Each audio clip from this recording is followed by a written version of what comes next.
네, 여러분 반갑습니다. 투혼사 실전 마무리 특강 전체 업데이트 강의를 진행하겠습니다. 저는 유창호 강사입니다. 자, 먼저 강의에 대한 소개 간단히 드리고 본 강의에 바로 들어가도록 하겠습니다. 자, 가보겠습니다. 네, 먼저 이 강의는 마무리 특강이죠. 자, 마무리의 취지. 중요한 내용을 빨리 정리하는 게 중요하죠. 자, 그래서 일단 볼륨이 좀 적어야 되겠습니다. 그래서 네, 20강으로 완강할 예정인데 요거는 현재 기존의 강의도 똑같죠. 여기다가 이제 OT 하나 추가해서 21강인데요. 자, 이번에 합쳐서 20강으로 마무리할 예정입니다. 자, 그리고 앞에 타이틀이 들어가죠. 실전이 들어갑니다. 자, 실전은 실제 유형 문제가 이 강의에 3배수 이상이 들어가는데 요거는 이제 다른 말로 기출보건 문제죠. 자, 저희 토마토패스 투혼사 컨텐츠의 적중률이 매우 높다는 이런 평가가 많이 늘어나고 있죠. 네, 거기에 매우 기여를 많이 하고 있는 부분이 이거죠.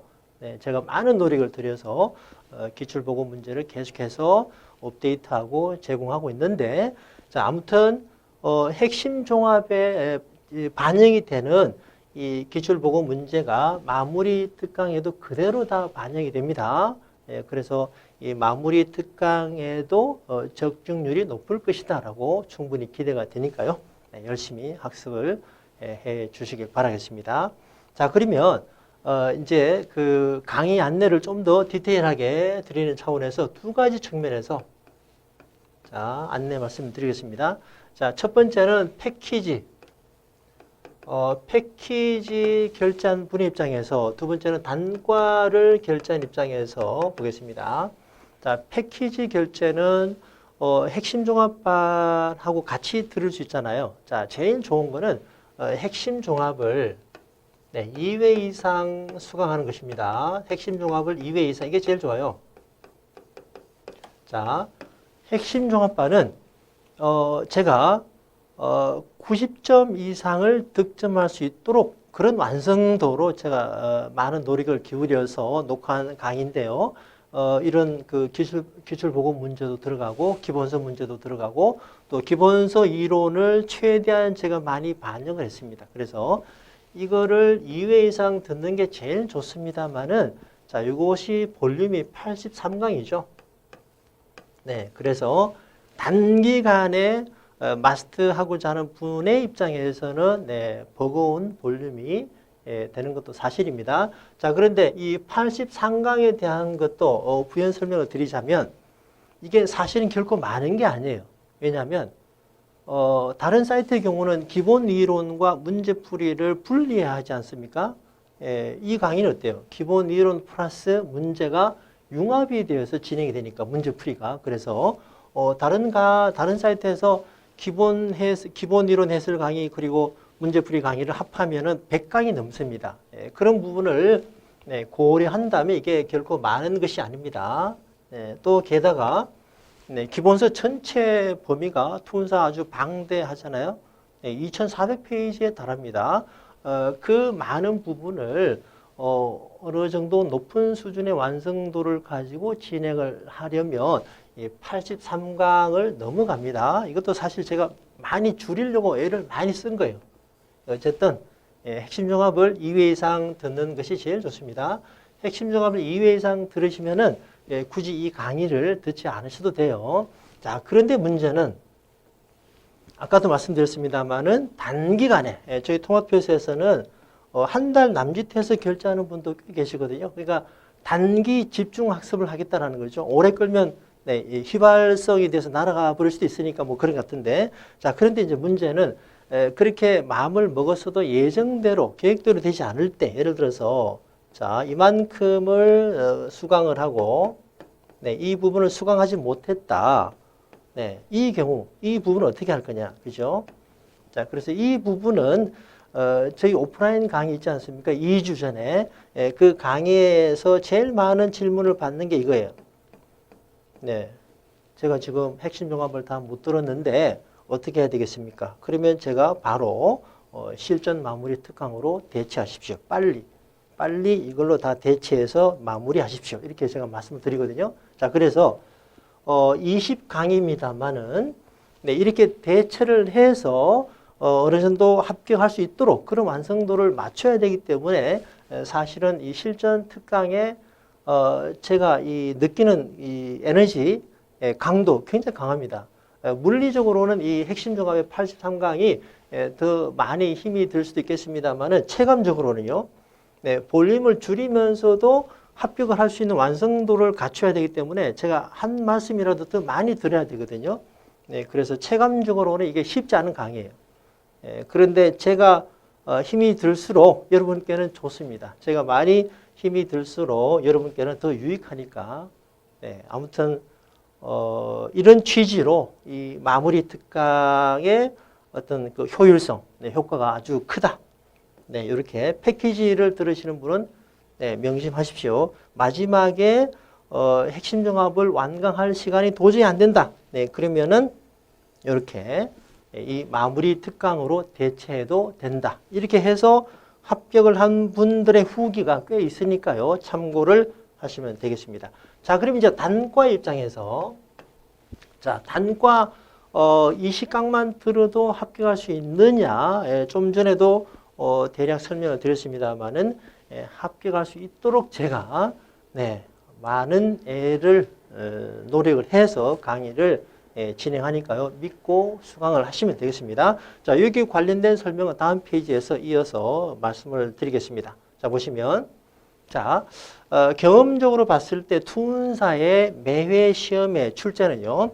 자, 80에서 85% 정도는 기존의 문제풀에서 나옵니다. 자, 기존의 문제풀. 네, 그리고 나머지 15에서 20%는 매 시험마다 새롭게 문제풀이 충원이 되는 것 같습니다. 이거는 이제 제 경험상으로 이렇다는 얘기입니다. 자, 그리고 이 기존의 문제풀에서는 저희 토마토 패스만큼 확실하게 이 기출풀을 제공하는 데가 없습니다. 이거는 뭐 많은 분들이 인정하고 있는 거죠. 자, 그래서 핵심 종합의 경우는요, 이 부분을 충분히 마스터하고 좀 여유 있게 이론을 습득을 하면 이 부분에서도 응용력이 생겨서 이 부분에도 뭐 2분의 1 정도는 네, 충분히 대응할 수 있습니다. 그래서 90점 이상을 제가 핵심 종합에서는 제시합니다만은 자, 실전 마무리 특강에서는 아무래도 볼륨이 적으니까요. 네, 이 부분에 타겟팅이 되어 있다라고 보시면 되겠습니다. 실전 문제, 기출보고 문제는 핵심 종합반과 똑같이 제공이 되니까요. 이 기존의 문제풀은 다 포함이 되어 있습니다. 네, 그래서 강의 중에 제시하는 문제를 네, 단순히 답만 외우시면 안 되고요. 제가 이론을 곁들여서 백업을 하니까 네, 문제와 관련된 주제를 모두 이해하면은 자, 이 점수가 충분히 가능하다라고 말씀을 드리고요. 여기다가 이제 자, 뒤에 또 넘어가면요.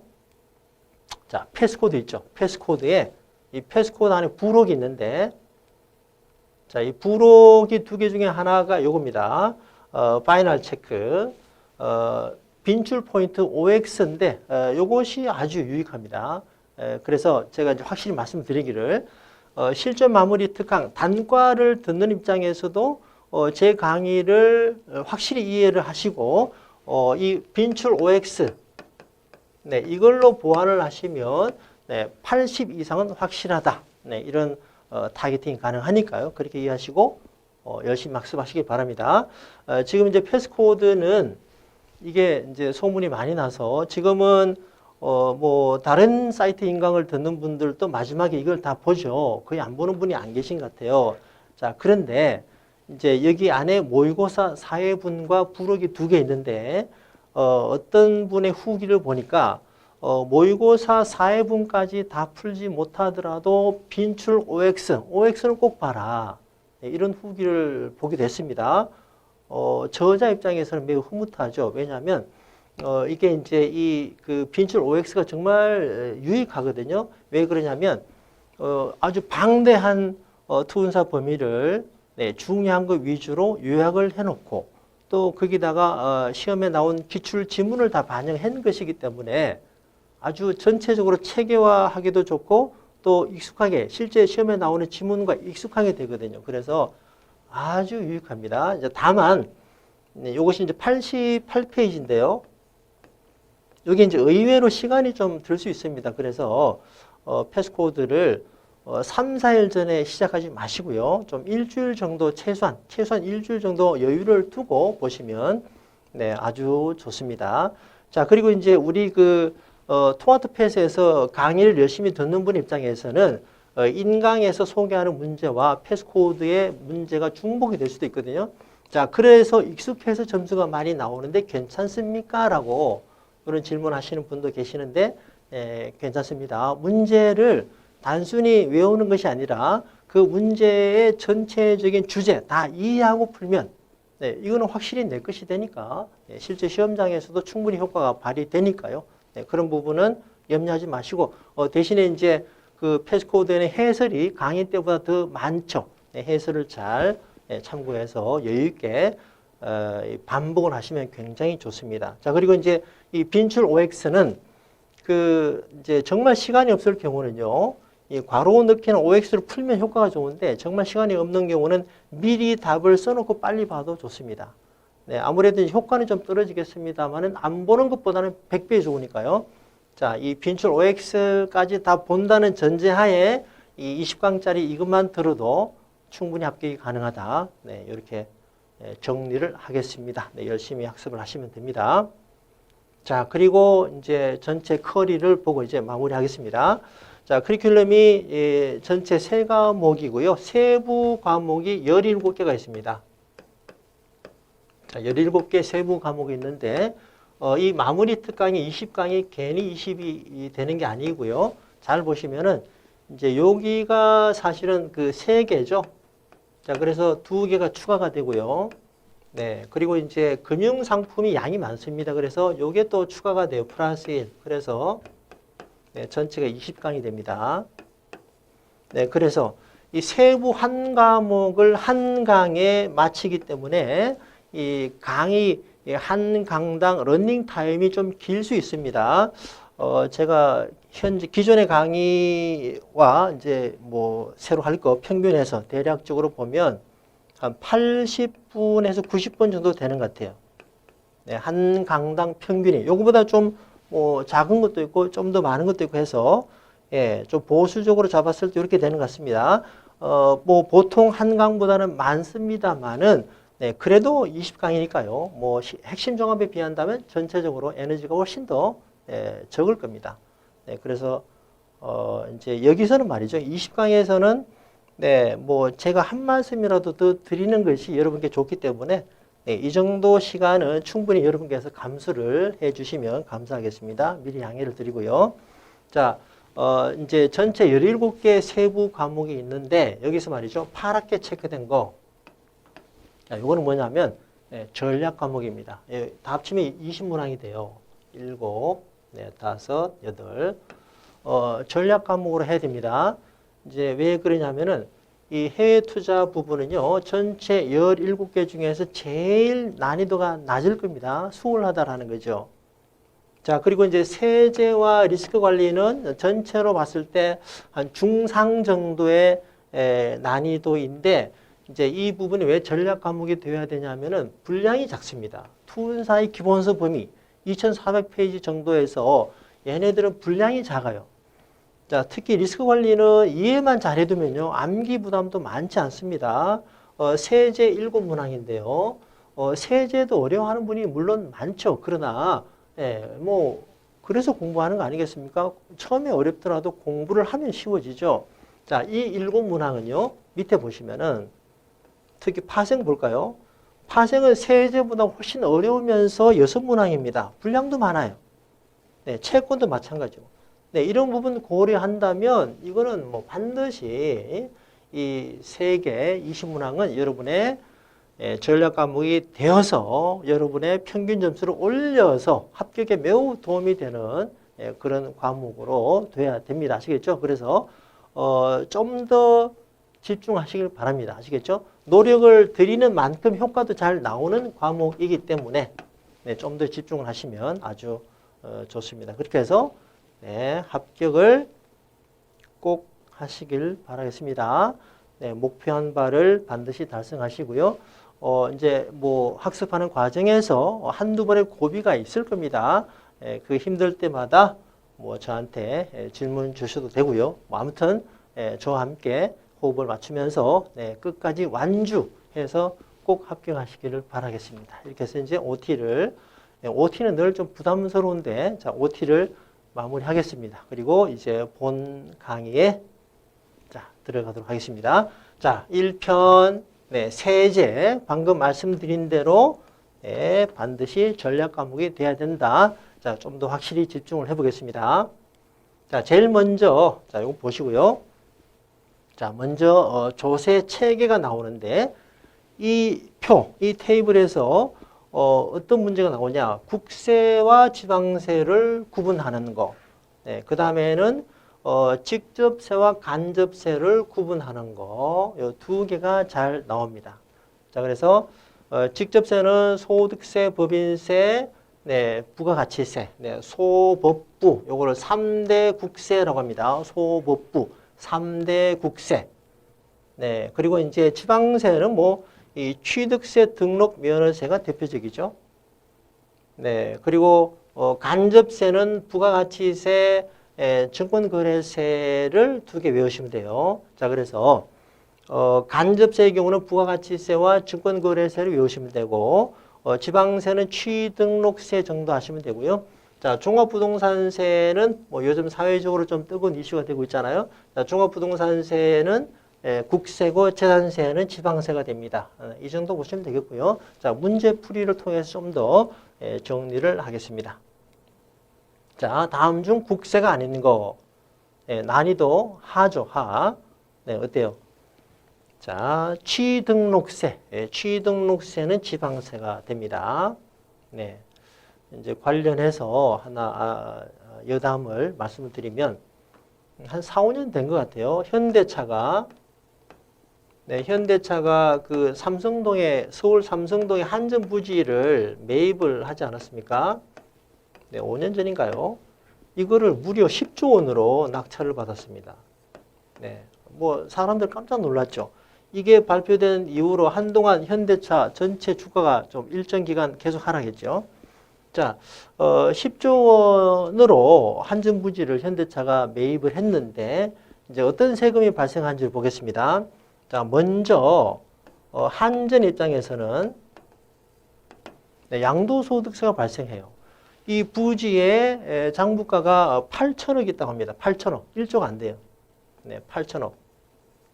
뭐 대략 숫자입니다. 자, 그런데 10조에 팔았으니까 양도 차익이 얼마예요? 9조가 넘죠. 이 부분에 대해서는 양도소득세. 양도소득세는 국세인가요? 지방세인가요? 소득세에 들어가죠. 앞에서. 국세입니다. 자, 그리고 이제 현대차 입장에서요. 현대차 입장에서 취득세 내야 돼요. 10조에 대해서 4%죠. 그럼 4천억이죠. 이 취득세 어디로 갑니까? 요거는 지방세니까. 이 삼성동 한전 부지니까 서울시에 가겠죠. 그래서 이 큰 딜이 있는 다음부터 어때요? 정부의 세원이 증가되고 또 서울시의 지방정부의 세원도 증가되는 일이 발생한 거죠. 아시겠죠? 자, 그래서 국세와 지방세, 지방세는 취등록세 이렇게 구분하시면 되겠습니다. 자, 그리고 이제 지방세가 아닌 거 이렇게도 나왔으니까요. 취등록세 1번이 되겠고, 그렇죠. 취득세, 등록세, 재산세, 종부세는 국세, 그렇죠? 재산세는 지방세, 담배 소비세도 지방세가 됩니다. 상증세, 상속세, 정여세는 뭐 대표적인 국세에 해당이 되죠. 자, 그리고 간접세를 보겠습니다. 간접세에서는 부가가치세, 증권거래세를 외우자라고 말씀드렸는데, 자, 간접세에 해당하는 것은 2번이 됩니다. 자, 그러면 직접과 자, 간접세, 부가가치세, 증권거래세, 주세, 인지세, 개별소비세. 자, 요건 말이죠. 직접과 간접의 개념을 좀 이해를 해야 됩니다. 직접과 간접의 차이가 뭐냐면, 직접은요, 납세 부담자와 신고 납부하는 사람이 같은 걸 말합니다. 저의 경우는 네, 사업소득자고 이제 소득이 확정이 되면 다음에 5월 달에 신고해서 제가 직접 내거든요. 그죠? 여기 직접 세죠. 납세 부담자가 직접 신고해서 내는 거. 자, 그런데 간접세는요. 납세 부담자와 신고 납부하는 자가 자, 납세 부담자와 네, 신고 납부자가 다르다. 그 얘기입니다. 예를 들어서 자, 제가 삼성증권에서 주식계좌에서 매도를 했습니다. 매도를 하면 그 매도했을 때 증권거래세가 그죠? 나가죠. 내가 이미 내게 되는 거죠. 그러면 삼성증권이 그 증권거래소를 모았다가 어때요? 다음 달 10일에 관할 세무서에 내면 됩니다. 요거를 거래징수라고 하죠. 요거는 이제 이번 시간 말미에 배웁니다. 자, 그래서 방금 케이스는 어때요? 증권거래세를 실제 납부한 사람은 매도한 저자는 거죠. 매도한 사람이죠. 그런데 신고 납부한 사람 누구예요? 삼성증권이죠. 이렇게 실제 납세 부담자와 신고 납부자가 다른 케이스. 이게 이제 간접세가 됩니다. 네. 우리가 주유하는 거 볼까요? 휘발유. 네, 주유하면은 내가 계산하면서 이미 세금은 낸 거죠. 그런데 신고 납부는 주유소가 하는 거죠. 네. 유류세. 요거는 이제 그 술 얘기하는 거죠.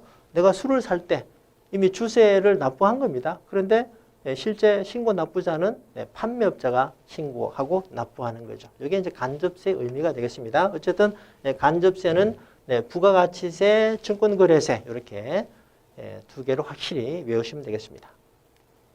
자, 그리고 이제 주제가 바뀌어서 서류의 송달입니다. 서류가 납세 의무자에게 송달이 되면 이제 납세 의무가 발효되는 거니까 그 방법이 교부 송달, 우편 송달, 전자 송달, 공시 송달이 있는데 교부나 우편이나 전자가 다 안 되면 이러면 안 되지만 일부러 피해 다닐 수도 있거든요. 세금 안 내려고. 자, 그런 경우는 이제 공시 송달로 관할 세무서에서 공고를 하면 됩니다. 그리고 공시 송달은 자, 서류의 주요 내용을 공고한 날로부터 요거 외우셔야 됩니다. 14일이 경과하면 송달된 것으로 본다. 그러니까 피해 다녀도 소용이 없는 거죠.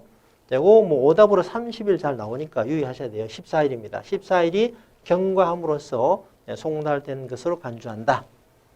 자, 그리고 조세불복 제도는요. 일단 90일을 기억해야 됩니다. 90일. 네. 조세불복, 그 처분을 안 날로부터 이의 제기하는 거죠. 처분을 안 날로부터 90일입니다. 네. 뭐 이렇게까지는 나올 것 같지가 않은데 그 처분이 있는 날로부터 아닙니다. 안 날로부터 인지한 날로부터 90일입니다. 어쨌든 90일 외우셔야 되고 시험에 나왔습니다. 자, 그리고 이제 세 가지 종류가 있는데요. 행정소송으로 가기 위해서는 반드시 둘 중에 하나를 거쳐야 된다라는 거죠. 그래서 이 세 개 다 거칠 수도 있고요. 이제 행정소송으로 간다 그러면 이 신청은 생략이 가능하니까 둘 중에 하나만 해도 되는 거죠. 그래서 세 개 다 거칠 수도 있고 이 둘 중에 하나만 거칠 수도 있다. 이렇게 이해하시고 자, 90일을 기억을 하면 되겠습니다. 자, 그러면 실제 유형 문제 보겠습니다. 이제 이렇게 그 1번, 2번 그 넘버링 된 거하고 이 차이가 뭐냐면요. 1번, 2번 넘버링 된 거는 이제 3배수로 맞춘 겁니다. 3배수를 맞춰서 넘버링을 한 거고 요거는 3배수 이상이다 말씀드렸잖아요. 추가, 이거 다 기출보고 문제니까 잘 보셔야 됩니다. 세법에서 정한 기한 언제까지 이거죠? 자, 기한이 휴일일 경우, 공휴일, 토요일, 뭐 근로자의 날, 이 경우는 그 전날을 기한으로 한다. 전날이 아닙니다. 네, 뭐든지 소비자 위주로 보시면 돼요. 전날이면 불리한 거잖아요. 그죠? 그 다음 날입니다. 그 다음 날. 뭐 이런 거는 뭐 틀릴 분이 별로 없겠죠. 자, 그리고 공시송달은 14일.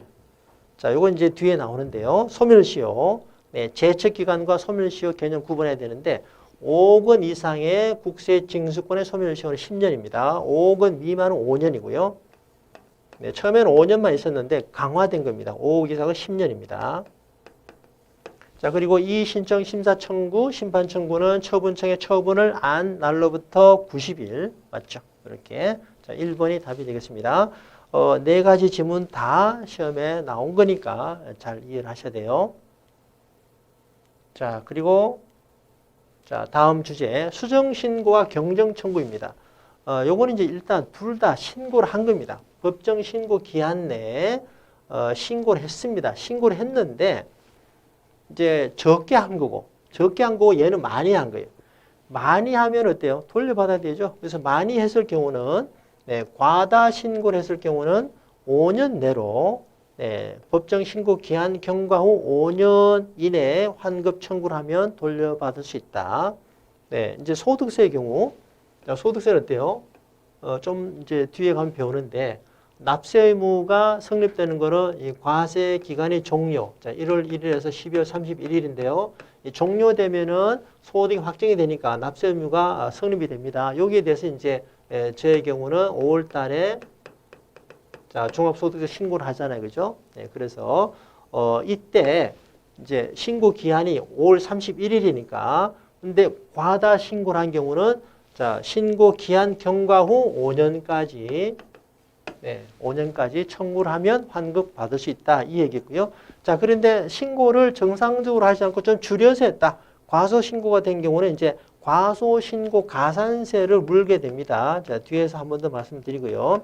자, 그런데 이게 이제 그 과소 신고 처음 했지만 다시 바로 잡는 노력을 한다면 이렇게 이제 법정 신고 기한이 끝난 다음에 6개월 내로 하면은 가산세의 50%가 가산세 50%가 경감이 됩니다. 아시겠죠? 네. 기간에 따라서 가산세 일부를 면제한다. 이렇게 수정신고, 경정청구의 개념을 구분하시면 되겠습니다. 자, 문제 보겠습니다. 법정신고 기한 내에 제출하였으나 자, 과다 신고를 했습니다. 그러면 어때요? 신고 기한 경과 후 5년 이내에 뭘 한다? 경정청구죠. 좀 단순해 보입니다만은 이 문제를 통해서 수정신고와 경정청구를 확실히 구분할 수가 있겠습니다. 아시겠죠? 다 시험에 다 나왔던 문제들입니다. 자, 5년 경정청구가 되겠습니다. 자, 그리고 이제 납세 의무의 성립을 보겠습니다. 자, 이것도 아주 중요합니다. 납세 의무가 성립이 되고, 자, 다음에 어떻게 확정이 되고, 그리고 이제 그러면 납부 의무가 생기죠. 순차적으로 잘 이해를 하면 되겠습니다. 자, 그러면, 납세 의무가 성립이 되는 거, 이거 정말 시험에 잘 나오는데요.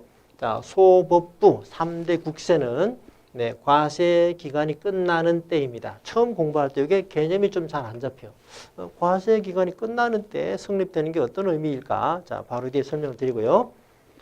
상속 증여도 오답으로 잘 나오는데 상속이 개시되는 때가 거꾸로 상속 재산을 취득하는 때 이렇게 오답으로 나올 수 있고요. 증여세는 증여가 개시되는 때 이렇게 오답으로 나올 수 있습니다. 상속 개시의 의미를 파악하면 돼요. 개시가 어떤 의미죠? 상속의 개시 언제 되죠? 상속 개시는 피상속인이 사망한 때를 말하죠. 증여는 사망과 관련이 없으니까 개시라는 말은 상속에만 들어가죠. 자, 그래서 상속은 상속이 개시되는 때에 납세 의무가 성립이 됩니다. 증여는 취득하는 때입니다. 이 두 개 잘 구분하시고요. 자, 인지세는 현장에서 문서 작성할 때 인지를 붙여야 되잖아요. 그죠? 그 자체로 성립되면서 동시에 납부를 하게 되는 거죠. 자, 증권거래세는 매매 거래가 확정되는 때인데 확정이라는 의미가 뭐죠? 매도를 의미하죠. 매수가 아니라. 매도했을 때 증권거래세를 떼게 되죠. 자, 그리고 종합부동산세는 과세 기준일입니다. 과세 기준일. 부동산은 그 자리 그대로 있잖아요. 그죠? 그래서 그 자리에 있는 부동산을 매년 이제 가격이 올라갔다 내려갔다 할 수 있으니까 매년 평가하죠. 언제? 이제 요거는 우리 뭐 기본세에 나오지 않습니다만 6월 1일입니다. 평가해서 몇 퍼센트 이렇게 부과하는 거죠. 자, 과세 기준일입니다. 재산세도 마찬가지예요. 자, 나머지 보시면 되고요. 자, 그래서 요 부분을 좀 더 설명을 드려보겠습니다. 자, 소득세, 법인세, 부가가치세는 납세 자, 과세 기간이 끝나는 때에 납세 의무가 성립된다라는 것인데, 자, 1월 1일에서 12월 31일입니다. 세법상 기간은 이거는 뭐 변동이 없습니다. 자, 무조건 1월 1일에서 12월 31일이고요. 뭐 중간에 사망하거나 해외 이민을 가면 네, 만약에 뭐 10월 20일에 이민 갔다 이러면 이제 요 기간이 되는 거죠. 자, 어쨌든 이 기간이 끝나는 때 12월 30일이 지나면 그죠? 과세 기간이 끝나는 거죠. 자, 그러면 이제 이 기간 중에 벌어들인 소득이 확정이 되지 않습니까? 이 기간이 끝나면, 그죠? 이 기간이 끝나면, 네, 소득이 확정이 되죠. 이 기간 중에 벌어들인 소득이 확정이 되니까 여기에 대해서 네, 신고 다음에 5월 31일, 5월 달에 신고 납부하는 거죠. 그래서 자, 과세 기간이 끝나면 소득이 확정이 되니까 납세 의무가 성립이 된다. 이렇게 이해를 하면 되겠고, 자, 이렇게 하는 게 뭐다? 소법부. 이거 외우셔야 돼요. 소법부, 소득세, 법인세, 네, 부가가치세는 과세 기간이 끝나는 때에 납세 의무가 성립이 된다. 그러면 이제 이렇게 신고 납부를 해야 되죠. 자, 과세 기간이 끝이 나야 네, 납세 의무 성립 시기는 뭐 정말 시험에 잘 나오니까요. 확실히 네, 대비를 하시기 바랍니다. 자, 그러면 문제 보겠습니다. 납세 의무 성립 시기로 옳지 않은 것은 자, 말씀드린 대로 소법부는 과세 기간이 끝나는 때가 맞죠. 자, 증여는 재산을 취득하는 때 맞습니다. 상속은 개시되는 때고, 자, 매입해서 취득한 때가 아니죠. 네, 확정되는 때 매도를 의미합니다. 네, 종부세는 과세 기준일이 맞죠. 자, 3번이 됩니다. 네, 잘 나와요. 자, 그리고 또 보겠습니다. 요거는 이제 6월 시험에 나온 건데요. 상속 재산을 취득하는 날 이렇게 나왔다라는 겁니다. 아니죠. 자, 소법부는 과세 기간이 끝나는 때, 자, 매매 거래가 확정되는 때, 종합부동산세는 과세 기준일이다. 자, 요것도 말입니다. 네, 종부세에 대해서 오답으로 또 뭐가 나오시느냐? 부동산을 네, 등기하는 때, 등기했을 때, 뭐 이렇게. 요거는 우리 투운사 시험에서 나오지 않았는데 펀드 자문인 시험에 오답으로 나왔습니다. 뭐 같은 범위니까요. 이렇게 나올 수도 있죠. 네, 이렇게 나오면 좀 더 오답이 그럴듯합니다. 오답 매력도 높은 거죠. 어쨌든 중요합니다. 잘 구분하셔야 돼요. 자, 답은 네, 1번이죠. 상속이 개시되는 때. 자, 대비하시고요. 자, 그리고 이제 납세 의무 확정입니다. 네. 이제 납세 의무가 성립이 되면 어떻게 확정이 되느냐? 세 가지가 있습니다. 신고 확정, 부가 확정, 자동 확정이 있는데, 자, 신고 확정을 먼저 보겠습니다. 네, 소법부. 자, 소법부는 과세 기간이 끝나는 때 납세 의무가 성립이 되고, 신고를 통해서 내가 얼마의 세금을 낸다, 얼마의 세금을 내게 되느냐가 신고를 통해서 확정이 된다는 의미인데, 이제 비교해서 상속 증여세는 부가 확정을 합니다. 누가 부과하느냐? 네, 정부가, 과세 당국이 정부가 부과합니다. 자, 왜 그러냐면 상속 증여세는요, 일단 무상으로 받는 거죠. 무상으로 받는 거고, 네, 여기에 비해서는 그 건수가 현저히 적고 또 금액이 크죠. 그래서 정부가 별도의 관리를 하겠다는 취지입니다. 그래서 네, 정부가 부가 확정하는 것은 상증세다. 자, 그런데 소법부의 경우는 자, 소득세를 낼 그 대상자가 얼마나 많겠습니까? 그죠? 너무 많죠. 그래서 이렇게 일일이 정부가 부과를 하고 싶어도 못 합니다. 너무 많죠, 일이. 자, 그래서 직접 그 납세 의무자가 신고를 하게 하는 거죠. 신고를 하게 함으로써 확정하는데 정상적인 신고가 아니다. 그러면 이제 어때요? 가산세가 들어가죠. 네, 신고를 하지 않았다. 무신고 가산세 20%. 아까 수정신고, 과소신고를 하면 10% 가산세가 들어가는 거죠. 그리고 이 무신고도 좀 의도를 가지고 허위, 부정행위로 신고를 하지 않으면 40%가 네, 가중해서 가산세가 네, 물리게 됩니다. 아시겠죠? 네, 그래서 신고를 본인이 신고한 걸로 믿어주겠는데 제대로 하지 않으면 이런 조치가 가산세가 뒤따라가는 거죠. 네, 그리고 이제 정말 심각하면 네, 직접 세무서 가서 조사를 받게 됩니다. 세무서 5층 건물이 조사받는 그 장소입니다. 그렇게 하시면 안 돼요.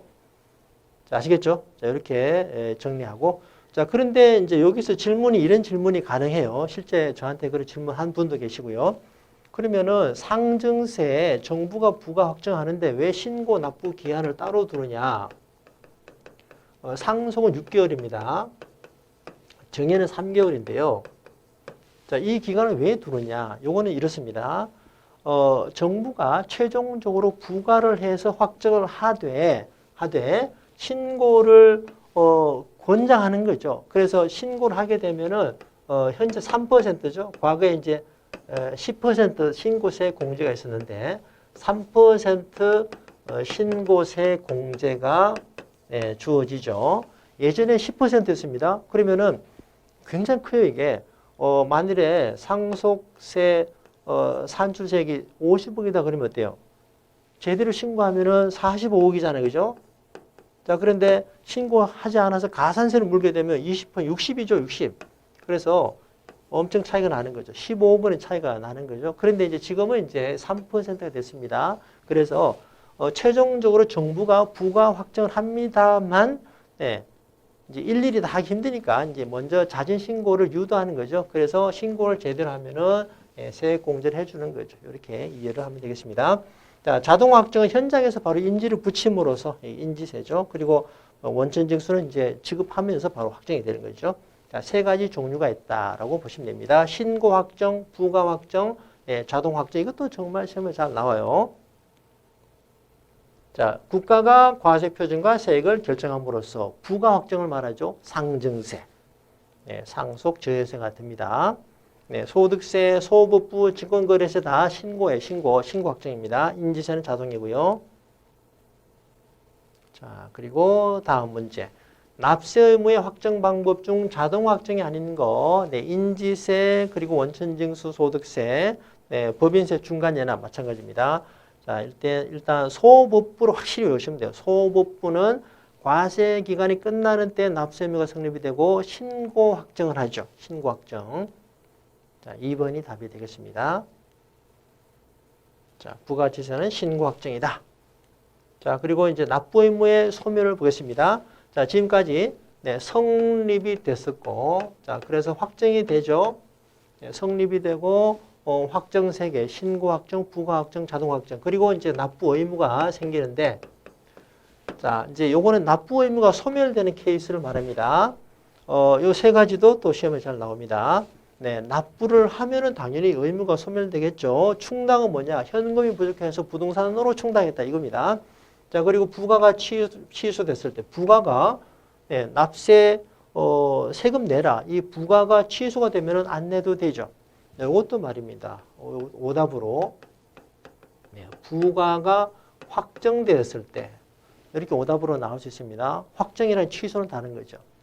자, 그리고 제척기간이 만료되었을 때, 소멸시효가 완성되었을 때, 제척기간이 만료되었을 때, 소멸시효가 완성되었을 때 용어 구분하시고요. 자, 그럼 이제 제척기간과 소멸시효에 또 공부를 해야 됩니다.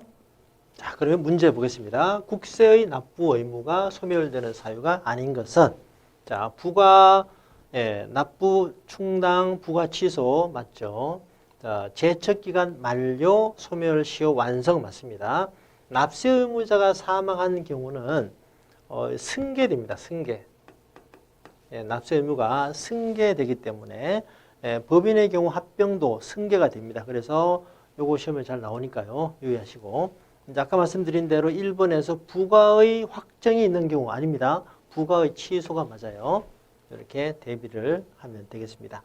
자, 그러면 이제 소멸시효 제척기간에 대해서 또 공부를 해야 되겠죠. 자, 먼저 제척기간입니다.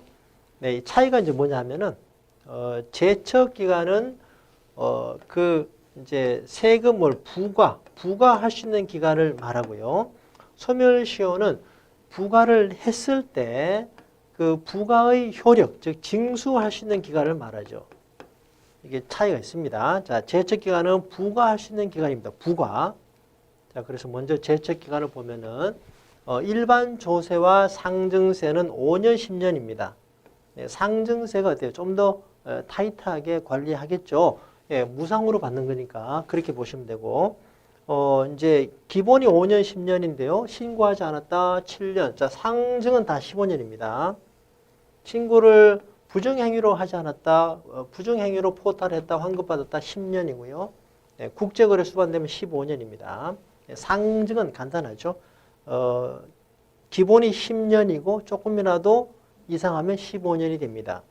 네, 그리고 이제 50억을 다른 사람 명의로 네, 은닉이 50억이 초과가 되면은 네, 확인일로부터 1년입니다. 요거는 이제 이런 기한 제한이 없고 뭐 사실상의 네, 평생 과세의 개념이죠. 평생 과세. 확인한 때로부터 1년이니까. 여기 이제 제척 기간이고요. 이제 예를 들어서 무신고 신고하지 않았다 그러면 7년이잖아요. 그러면 이게 전체 7년인데 7년 내로 부과를 하면 됩니다. 그런데 여기서 부과했다 그러면 여기로부터 이제 5년간 소멸시효가 네, 인정이 되는 겁니다. 5억 원을 초과하게 되면 10년이고요. 아시겠죠? 자, 그래서 이 제척 기간 내에 소멸시효가 있어야 되는 건 아닙니다. 네, 제척 기간을 뭐 하루 남겨놓고 부과한다 하더라도 5년 네, 인정이 됩니다. 소멸시효가. 아시겠죠? 이렇게 정리하고요. 자, 그러면 문제 보겠습니다. 제척 기간 중에 상증세의 과세 표준을 허위로 예, 보통은 10년이고 조금이라도 이상하면 15년이죠. 네, 상증은 15년입니다. 일반 조세의 경우는 보통이 5년이고 신고하지 않으면 7년이고 포탈, 환급, 부정행위가 있으면 10년이고 국제거래에 들어가면 15년이죠. 자, 그리고 이제 소멸시효 보겠습니다. 자, 소멸시효는 방금 말씀드린 대로 5억 원이 안 되면 5년이고요. 5억 원 이상이면 10년이 됩니다. 자, 그리고 소멸시효에는 중단사유라는 게 있습니다. 중단사유. 네, 중단사유가 뭐냐? 납세고지다, 독촉이다, 교부청구다, 압류. 예, 이러한 조치가 있으면은 그동안에 있었던 소멸시효 경과 기간이 다 소멸이 되는 겁니다. 자, 그림 보면서 설명을 드리겠습니다. 자, 여기서 부과를 했습니다. 부과. 자, 그러면 네, 5억 원 밑으로 가정하면 이제 소멸시효가 5년이죠. 네, 5억 원 미만 국세. 자, 그러면 여기서 이제 여기까지 소멸시효가 인정이 되죠. 자, 그런데 납세 의무자가 이제 요리조리 피해 다니면서 네, 이렇게 하면 안 되지만 그죠? 이제 5년을 채워버리면은 이제 납부 의무가 끝나는 거죠. 아까 얘기했잖아요. 제척 기간 만료, 소멸시효 완성. 자, 그런데 압류가 됐습니다. 자기도 모르게 어떤 은행에 예금 계좌가 자기 명의로 있었어요. 그러면 이제 압류가 되죠. 압류가 되는 순간 이게 이제 중단 사유의 하나입니다. 압류나 납부 최고나 교부 청구. 그러면은 압류가 되는 순간 네, 여기서부터 새롭게 5년이 카운팅이 됩니다. 아시겠죠? 네, 그래서 이미 지나왔던 이 경과 기간은 없어지는데 요거를 이제 중단된다라고 얘기하는 겁니다. 중단. 네, 쉽게 말해서 이제 여기서 이 중단 사유 이런 조치가 취해지면은 네, 리셋이 되는 거잖아요. 그죠? 새롭게. 그래서 이제 납세 의무자 입장에서는 이게 만일에 4년 11개월째 나왔다 그러면 1개월만 더 버티면은 세금 안 내도 되는데 그죠? 이런 경우는 4년 11개월이 어때요? 다 소멸되는 거죠. 중단되는 겁니다. 네, 리셋이 되니까. 예, 그간의 소멸시효가 경과된 부분이 다 없어지는 거죠. 예, 중단이라 하고 쉽게 생각해서 리셋이 되는 것이다. 이렇게 이해를 하면 되겠습니다. 자, 이미 경과한 시효기간은 효력이 중단된다. 그래서 소멸시효의 중단 사유다라고 보면 됩니다. 자, 문제 보겠습니다. 납부 최고를 할 경우에 이미 경과한 시효기간의 효력은 중단된다. 네, 압류, 납부 최고, 교부 청구 중단 사유가 되고요. 5억 원 이상의 채권의 국세 채권의 징수권은 10년 내로 행사하지 않으면 소멸시효가 완성된다. 맞죠? 네. 국제 거래가 수반된 부정행위의 경우는 15년이죠. 자, 법인의 재산으로 국세 등을 충당하고 부족한 금액은 납세 의무 성립일 현재 유한 책임 사원과 과점 주주 요거는 2차 납세 의무를 얘기하는 것인데 유한이 아닙니다. 무한 요것만 기억을 하면 되겠습니다. 자, 바로 뒤에 나오는데요. 자, 보시면 2차 납세 의무자. 아까 이제 그 납세 의무가 승계된다라는 말씀을 드렸지 않습니까? 네, 법인의 경우 이렇게 됩니다.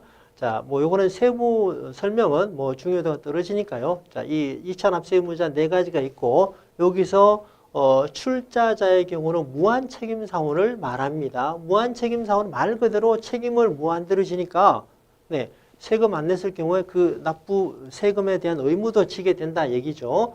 유한은 들어가면 안 되죠. 유한은 뭐죠? 자기가 출자한 금액에서만 책임을 지면 끝이다라는 거니까 네, 2차 납세 의무는 당연히 무한 책임 사원이 지게 됩니다. 그리고 일반 주주가 아니죠. 네, 과점 주주. 네, 50% 이상의 지분을 가지고 있는 자, 이렇게 2차 납세 의무를 지는 출자자의 개념 정도 구분하시면 됩니다. 네, 앞에 이렇게 실제 나온 적이 있다 이거니까요. 네, 유한 책임 사원, 무한 책임 사원을 네, 구분하시면 됩니다. 자, 그러면 이제 소득세 개요로 가겠습니다. 자, 거주자, 비거주자. 거주자에 대해서는 국내외 모든 원천 소득. 네, 원천은 이제 그 세금원이 되는 소득을 말하죠. 네, 세금과 관련이 없는 소득 다 아닙니다. 네, 세금과 관련이 있는 소득, 원천 소득이다라고 합니다. 거주자는 국내 모든 원천 소득에 대해서 과세를 하고, 자, 비거주자는 국내 원천 소득에 대해서만 과세를 합니다. 자, 거주자는 국적 개념이 아니에요. 주소를 두거나 183일 이상의 거소를 둔 개인을 말하고요. 자, 이제 우리나라 소득세 제도의 특징에 요것도 이제 지난 6월 시험에 나온 적이 있습니다. 자, 종합과세 제도. 네, 종합과세, 분류과세, 분리과세 요거는 잠시 뒤에 공부를 합니다.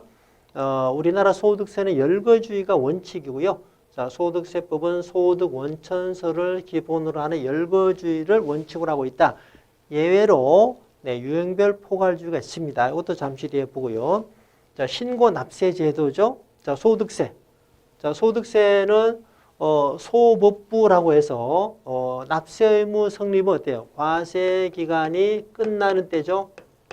그죠? 소법부. 그리고 어떻게 확정이 되죠? 신고 확정이죠. 이렇게도 앞에 배운 부분을 잠시 또 리마인드를 해봤습니다. 자, 그래서 신고 납부하는 기간은 다음 연도 5월 달입니다. 자, 개인 단위주의고요. 누진과세. 이 종합과세 자체가 누진과세의 취지를 살리는 차원이죠. 자, 그리고 요게 이제 시험에 나왔죠. 주소지 과세 제도입니다. 주소지.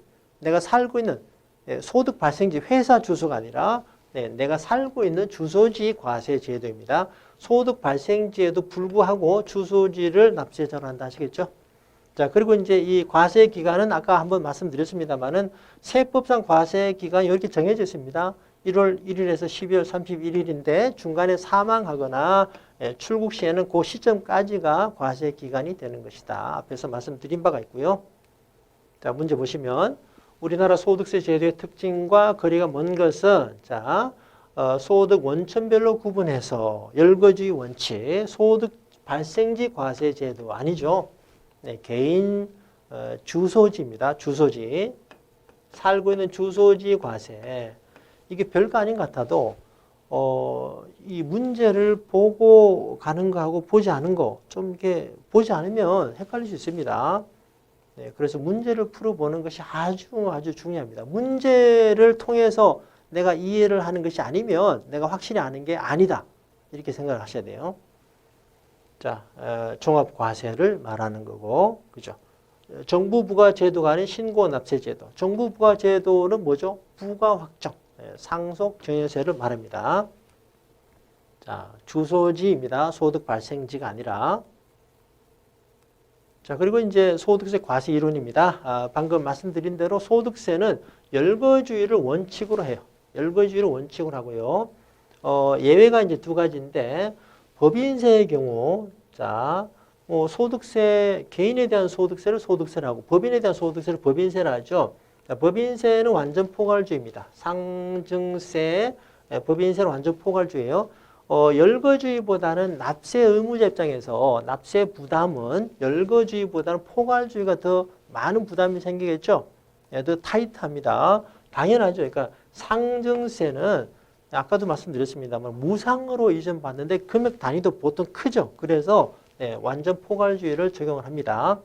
자, 소득세는 열거주의를 원칙으로 하고 상증세, 법인세, 완전 포괄주의 예외가 있고 소득세 또 세부 종류가 있는데 세목이 금융소득이죠. 이자와 배당소득은 열거주의만으로는 좀 전체 이 범위를 포섭하기 힘드니까 유형별 포괄주의를 접목을 했습니다.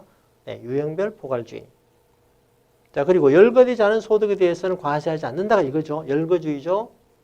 자, 그래서 소액주주가 상장 주식을 매매해서 양도 차익을 거둘 경우 현재는 비열거 소득입니다. 비열거 소득으로서 과세하지 않아요. 세법상 대주주가 되면은 과세를 하죠. 네. 자, 이건 또 뒤에서 또 추가로 설명드립니다. 자, 열거주의가 뭐냐? A, B, C, D, X, Y라는 소득이 있는데 세법에서 정한 이 소득의 원천에서 나오는 A, B, C, D에 대해서 과세를 하겠다. 이게 열거 소득이죠. 그리고 X, Y는 세법상 정한 소득의 원천이 아니다. 비열거 소득이 됩니다. 비열거 소득의 대표 케이스가 소액주주가 세법상 대주주가 아닌 자, 소액주주가 상장 주식을 매매해서 얻은 차익은 비열거 소득으로 비과세입니다. 아시겠죠? 근데 요거 이제 요게 조만간에 법이 바뀌죠. 이제 부연 설명을 좀 드려보겠습니다. 자, 보시면 요건 이제 현재 우리 시험 범위는 아닌데요. 그래도 이제 이해를 해야 될 것 같아서 정리했습니다. 금융투자소득세가 신설이 되는데요. 2023년부터 시행이 됩니다. 이제 소액주주, 대주주 구분이 없이 그냥 다 과세가 됩니다. 그래서 앞에서 봤던 이것이 이제 없는 거죠. 상장 주식에서 이 비열거 소득 없으면 이제 과세가 다 되는 거예요. 그래서 이제 이 관련된 내용들은 제가 출제자라면 조만간에 법이 바뀌니까 내지 않겠습니다만은 우리 투운사가 그 문제은행식으로 내는 것이 강하기 때문에 이런 부분을 고려하지 않고 또 나올 수 있습니다. 어쨌든 뭐 현재 범위 안에 있으니까 대비를 하셔야 되는데요. 자, 그래도 이제 참고로 하시면은 금융투자소득세가 신설이 되고요. 주식과 이제 주식형 펀드의 경우는 공제를 많이 해줘요. 이게 처음에 2천만 원 잡았다가 좀 이렇게 반발이 심하니까 5천 원으로 올렸습니다. 그러니까 이제 이제 해 통산 소득은 이제 손해 난 거를 고려해서 한다는 뜻인데 5천만 원 공제하고 그 초과분에 대해서 과세를 하는데 3억은 이하는 20%고 3억 초과는 25%입니다. 그리고 이제 펀드 내에서 상장 주식을 매매했다. 그 차익을 지금까지는 이제 비열거 소득으로 과세하지 않았는데 이제는 다 과세를 하게 됩니다. 자, 그리고 이제 증권거래세는 이게 이제 조금씩 인하가 되기로 돼 있죠. 현재는 말입니다. 현재 우리 기본선이 0.50이 되어 있고요. 요건 이제 우리 이번 시간 말미에 배웁니다. 증권거래세 주제가 있거든요. 자, 요건 이제 20년 4월 1일부터 실제는 0.45가 적용이 돼요. 0.45가. 그런데 우리 기본서가 이제 개정된 시점이 3월이다 보니까 그런 것 같습니다. 3월이다 보니까 0.50으로 나온 것 같아요. 자, 그리고 유가증권이 0.10입니다. 코스닥은 0.25이고요. 코넥스 0.10인데요.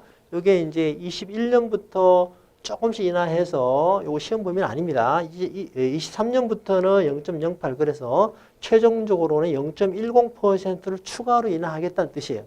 여기서 세부담이 증가됐으니 여기서 낮춰주겠다라는 뜻이죠. 자, 그래서 2023년부터는 많이 바뀌죠. 여러분 뭐 그때까지 시험 볼 분 안 계시겠죠. 미리 다 빨리 합격을 하셔야 됩니다. 귀찮잖아요. 그죠? 자, 그래서 이제 2023년부터는 기본 세율은 0.35%고 여기 0.45에서 0.1을 다운시키는 거니까 유가증권은 이제 없습니다. 그런데 여기서 어때요? 농특세 0.1로 추가가 되죠. 그래서 농특세만 내게 되는 거다 보시면 돼요. 자, 코스닥은 어때요? 0.15가 되고 코넥스도 없어집니다. 이렇게 참고하시면 되겠습니다. 이게 의외로 지금 우리 기본서에 좀 연관이 많이 되기 때문에 실전 마무리 특강 시간이 아주 부족함에도 불구하고 네, 말씀을 드린 거니까요. 참고하시면 되겠습니다. 자, 포괄주의는요. 자산이 증가한 게 있다. 자, 법인의 자산이 직전 대비 이만큼 증가됐다 하면 이 부분에 대해서 어떻게 증가됐느냐를 묻지 않고 무조건 과세하겠다. 자산의 증가분에 대해서 과세하겠다. 이게 순자산 증가설입니다. 열거주의는 소득 원천설이고요. 순자산 증가설이 되겠습니다. 자, 그리고 여기에 해당되는 것은 상증세, 법인세가 여기에 해당이 됩니다. 자, 그리고 이제 거주자에 대한 과세 방법을 보겠습니다. 거주자는 국내외 원천 소득에 대해서 그죠? 과세를 하고 먼저 분리과세를 무조건 분리과세가 있으면은 분리과세를 먼저 뗍니다. 네, 직장공제 초과 반환금, 네, 분리과세를 신청한 장기 채권의 이자 등은 무조건 분리과세가 됩니다. 그 다음에 조건부 종합과세를 한다. 조건부 종합과세는 뭐냐? 금융소득 2천만 원까지는 원천 징수하고요. 자, 지방세 빼면 14%죠. 네, 그리고 2천만 원 초과분은 나머지 종합소득의 종류 합쳐서 네, 종합과세를 하게 됩니다. 그리고 무조건 종합과세는요, 이건 뭐 빼도 됩니다. 뭐 케이스가 많지 않고요. 외국에서 어떤 금융소득이 발생했다. 그러면 거기서 과세가 안 될 수도 있습니다. 그러면은 2천만 원 구분 없이 무조건 과세를 해야 되거든요. 네, 이제 이게 무조건 종합과세인데 뭐 흔치 않은 케이스니까요. 이 두 가지 단계로 보시면 됩니다. 처음에 분리과세 할 거는 먼저 빼고 분리과세는 분리과세율로 과세가 끝난다라는 것입니다. 그 다음에 조건부 종합과세는 2천만 원까지는 분리과세, 초과분은 종합과세. 이건 이제 뒤에서도 우리 열심히 공부를 하게 됩니다. 자, 일단 거주자는 어때요? 종합과세 원칙인데 그 예외로 무조건 분리과세를 인정해준다 이렇게 보시면 되고요. 자, 비거주자는 반대입니다.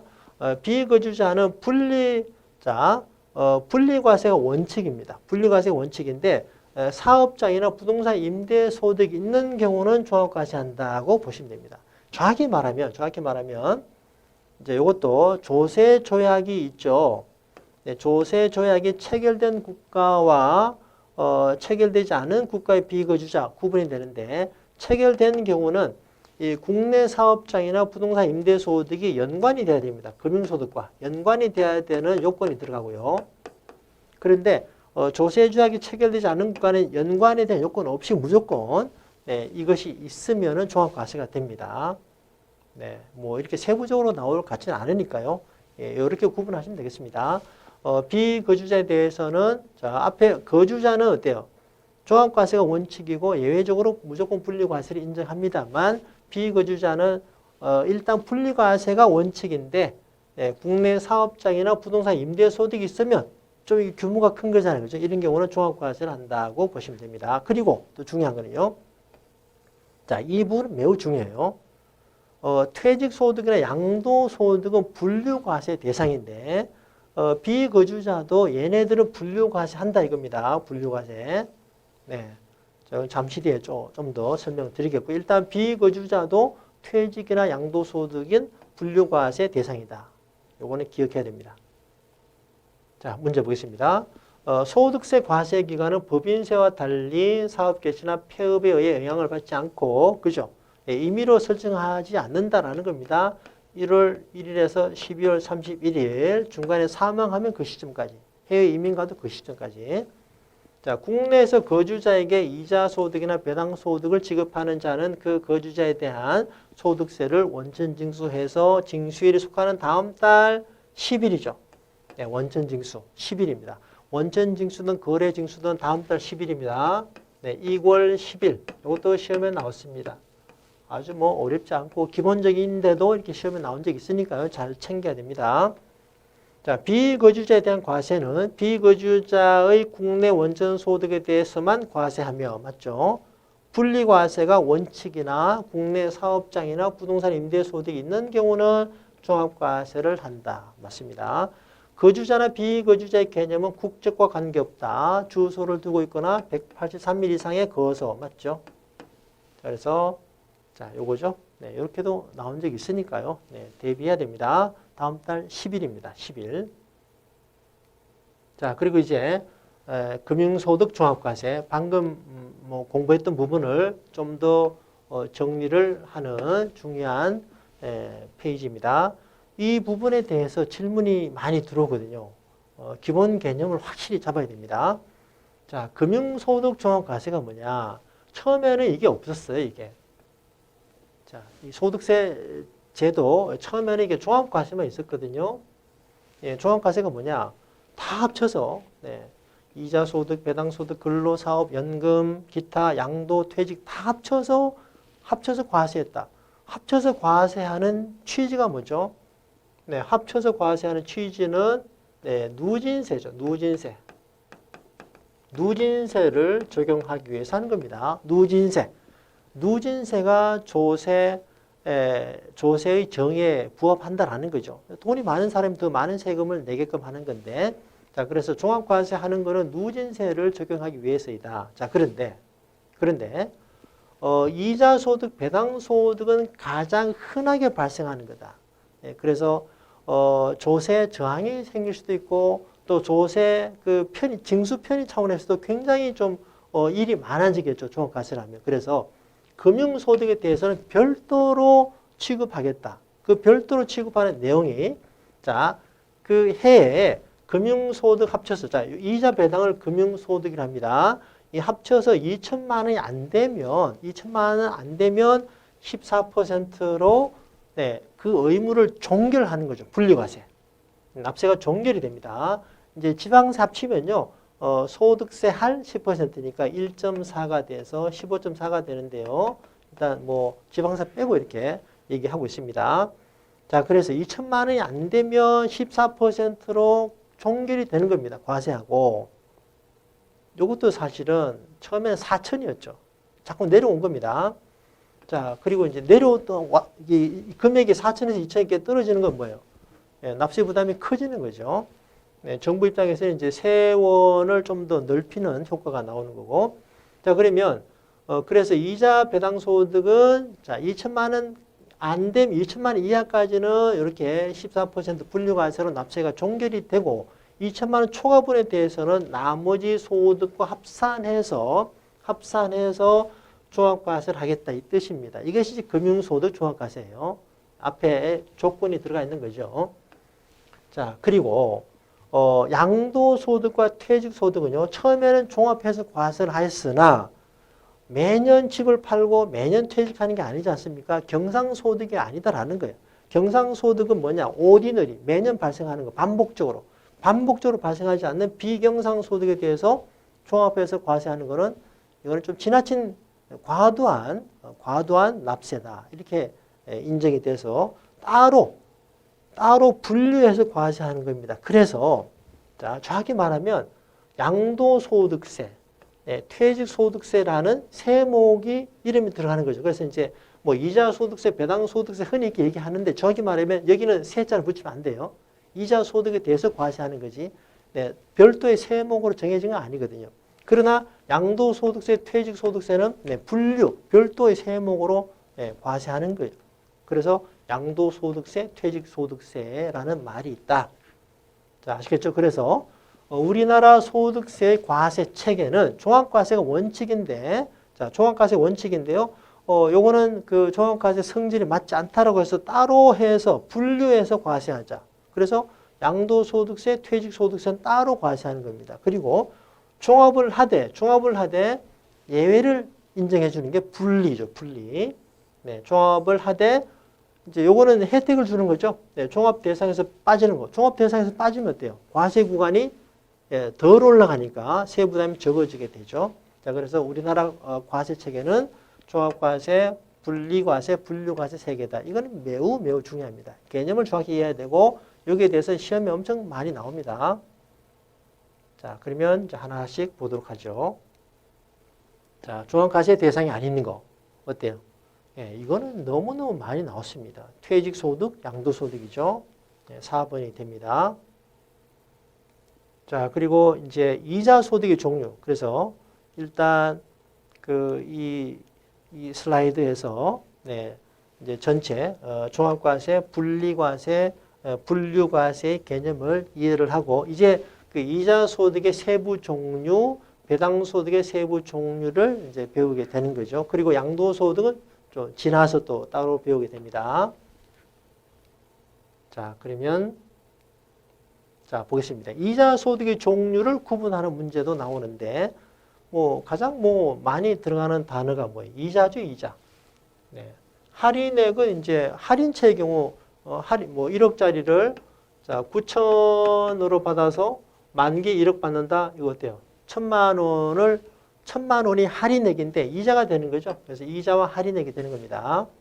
네. 이제 여기서 이제 좀 우리가 주의해야 될 건 뭐냐? 이자와 할인액은 누가 봐도 이게 이자 소득이 맞다 이렇게 보는 거잖아요. 이걸 보고 배당 소득이 되려면 말이 안 되죠. 자, 그런데 이자라는 말이 안 들어가면서 환매 조건부, 채권의 매매 차이, 저축성보험의 보험 차이, 직장공제 초과 반환금, 비영업 대금의 이익 이런 식으로 이자란 말이 별도로 안 들어가 있는 이 부분이 이자 소득이다라는 게 중요하다 이 얘기입니다. 자, 그리고 이렇게 열거를 했다라는 거죠.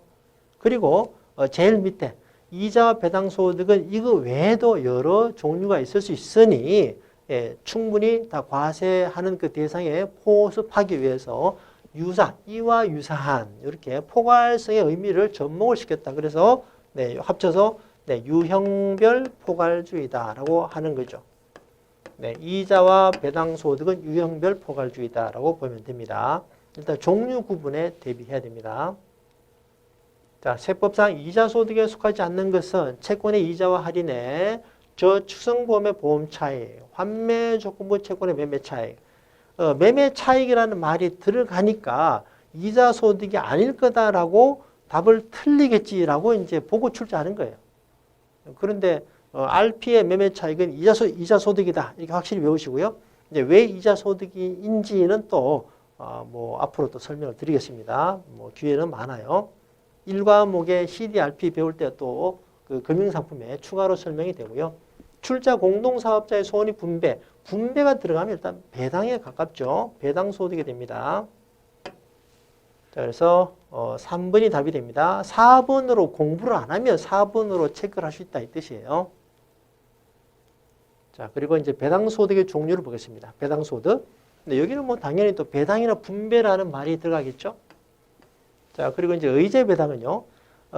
배당의 형식이 아닙니다만은 기업이 재무 활동을 통해서 증자나 감자나 합병이나 이러한 재무 활동을 통해서 배당의 효과를 만들어낸 거. 요거를 의제 배당이라고 합니다. 의제 배당. 네. 의제 다른 말은 간주인데요. 이제 세법에서 간주 배당에 별도 개념이 있기 때문에 여기서 의제 배당이라 하는 거예요.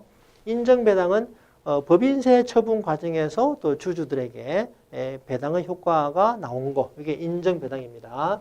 자, 그리고 집합투자기구로부터의 이건 펀드 투자했을 때 펀드에서 나오는 수익, 그죠?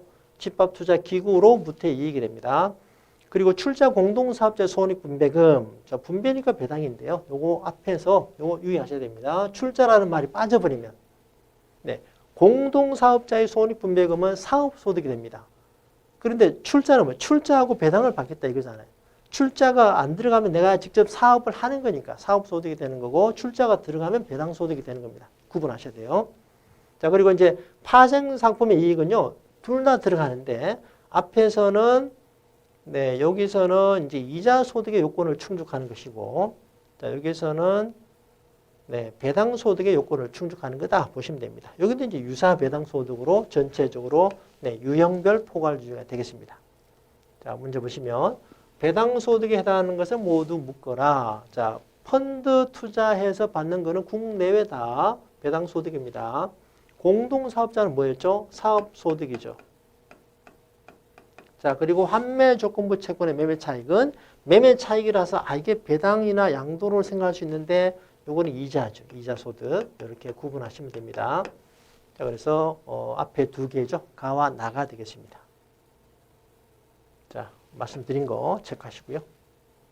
자, 그리고 이제 이자 소득의 수입식입니다. 요거는 이제 기존 강의에서는 제가 설명드리지 않은 부분인데 자, 보겠습니다. 이것도 이제 좀 디테일하게 지역적으로 나온다면 나올 수가 있습니다. 지엽적이다라는 말은 좀 조심스럽게 써야 돼요. 공부하는 쪽에서 지엽적이다라고 주관적으로 느낄 수 있겠습니다만 시험에 나오면 지엽적이 아닌 거죠. 중요하기 때문에 나온 거다 이렇게 봐야 되니까. 자, 보겠습니다. 이제 노란색이 좀 중요한 거다 이 뜻인데요. 무기명, 자, 요거 두 개 구분하셔야 돼요. 무기명 채권의 이자와 할인액은 지급받는 날에 이자 소득이 들어온 것으로 본다는 뜻이죠. 기명 채권은 약정에 의한 이자 지급일입니다. 이게 이제 무슨 뜻이냐면은 기명 채권의 경우는 보통 회사채는 3개월이잖아요. 3개월. 이표채가 1년에 4번 이자를 줘요. 이렇게. 네, 3개월 이표채. 그리고 이제 이자 지급일이 정해져 있죠. 발행일로부터. 그러니까 이제 정해진 지급일이 약정 지급일이 되는 겁니다. 그런데 무기명 채권은요. 받는 사람이 없으니까 이렇게 하지 않거든요.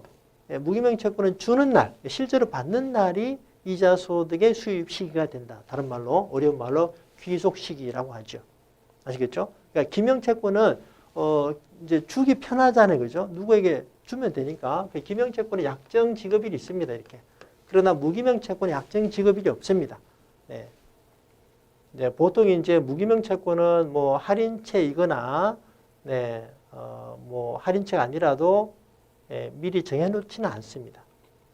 자, 예금 적금의 이자, 뭐 이건 단순하고요. 이제 통지예금 인출일, 네, 그리고 환매조건부 채권의 매매 차익은 환매수일 또는 환매도일이다. 이게 확정이 되니까요. 이 정도 보시면 되겠습니다. 자, 실제 유형 문제. 기명 채권의 이자와 할인액은 네, 지급받는 날이 아니라 약정에 의한 지급일이다.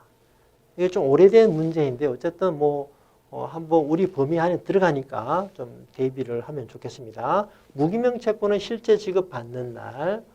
네, 원본 전입은 이제 그 이자를 찾지 않고 원본 전입 특약을 통해서 이자가 다시 원금에 들어가는 이런 예금의 경우는 원본 전입일이 됩니다. 예, 통지예금 인출일 따로 외우시면 되고요. 자, 1번과 2번을 좀 잘 구분하시면 되겠습니다. 예, 조금 어려우시는데요. 어쨌든 기명 채권은 네, 약정 지급일이 있다. 무기명 그게 없다. 이렇게 보시면 됩니다. 무기명은 주로 할인채니까요. 네. 자, 그리고 이제 배당입니다. 배당 소득의 수입 시기가 좀 더 시험에 많이 나왔죠. 자, 잉여금 처분 결의일, 네, 배당을 받는 날, 자, 의제 배당에서 이게 시험에 이제 여러 차례 나왔습니다.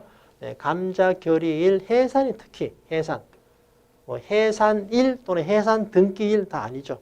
자녀 재산가의 확정일이다. 네, 이것도 이제 잘 나왔고요. 인정 배당의 경우는 당해법인의 결산 확정일이다. 이것도 따로 네, 기억하시길 바랍니다. 의제 배당의 경우는 요 일일이 다 외우기 힘든데 최소한 해산에 대해서 자녀 재산가의 확정일이다. 네, 핵심 종합에서는 좀 더 부연 설명 많이 했는데요.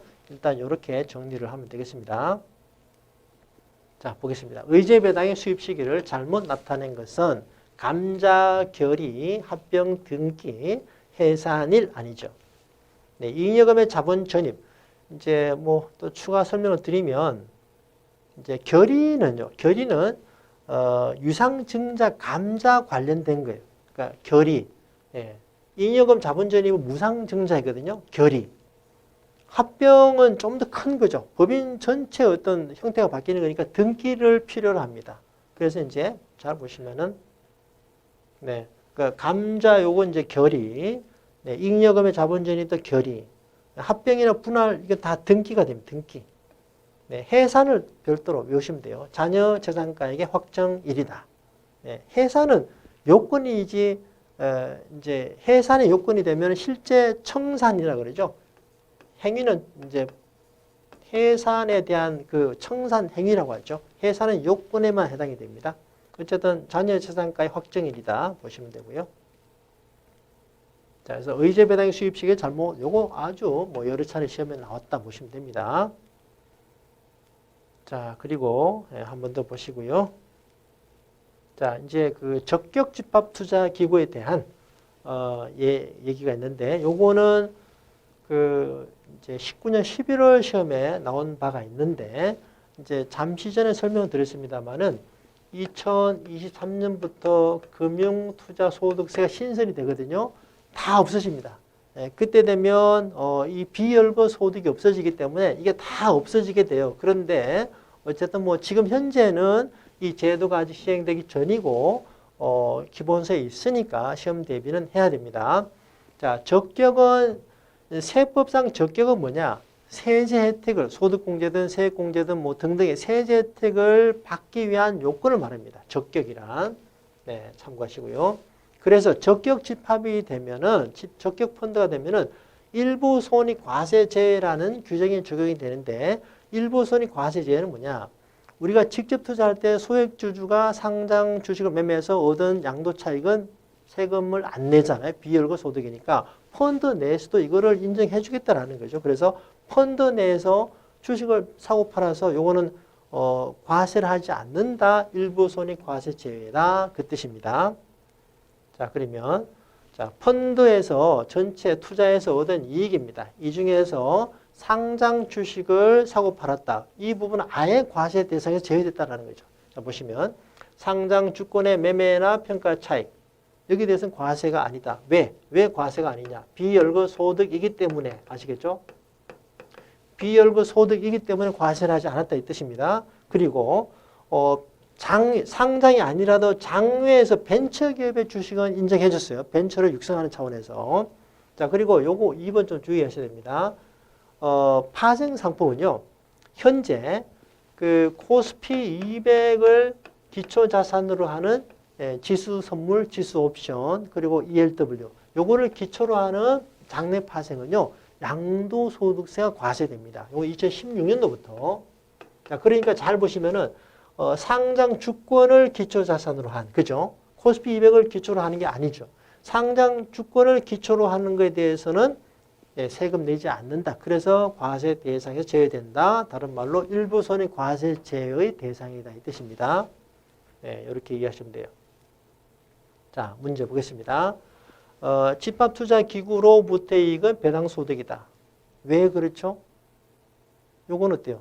우리가 앞에서 배당소득의 종류 열거됐잖아요. 뭐 더 이상 이유를 댈 필요가 없습니다. 세법상 열거했기 때문에 배당소득, 집합투자 국내외 집합투자기구로부터의 이익은 배당소득이 된다. 열거했기 때문이죠.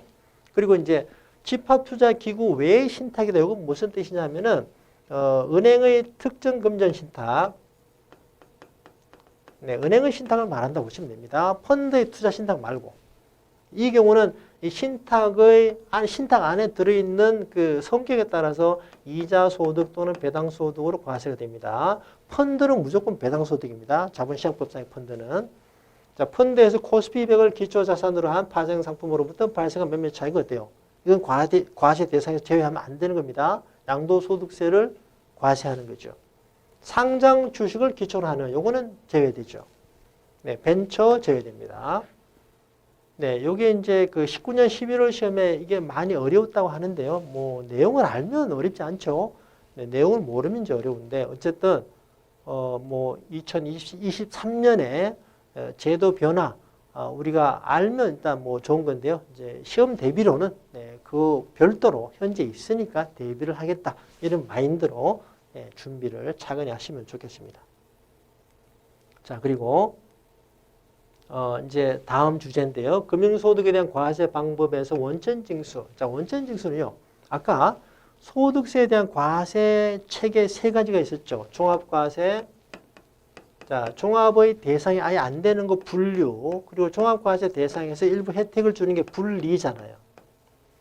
자, 요거는 이제 다른 개념입니다. 원천징수는 징수의 편의, 어떤 뭐 과세의 방식을 말하는 게 아니라 징수 편의 차원에서 소득을 지급하는 쪽에서 무조건 세금을 떼고 준다라는 게 이게 원천징수입니다. 우리나라 금융소득은 무조건 떼고 주게 되어 있습니다. 이게 원천징수예요.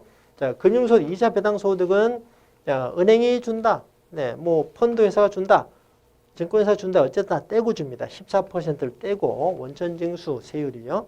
네, 지방세 합치면 15.4가 됩니다. 자, 그리고 이때 원천징수한 세금은 어때요?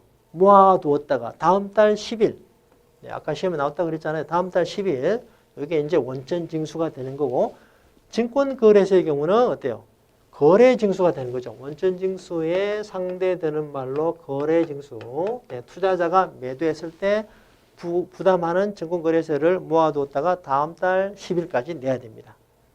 자, 10일. 단순하지만 시험에 나왔었고요. 자, 원천징수의 개념은 또 두 개로 구분되는데, 자, 완납적 원천징수가 있고요. 예납적이 있습니다.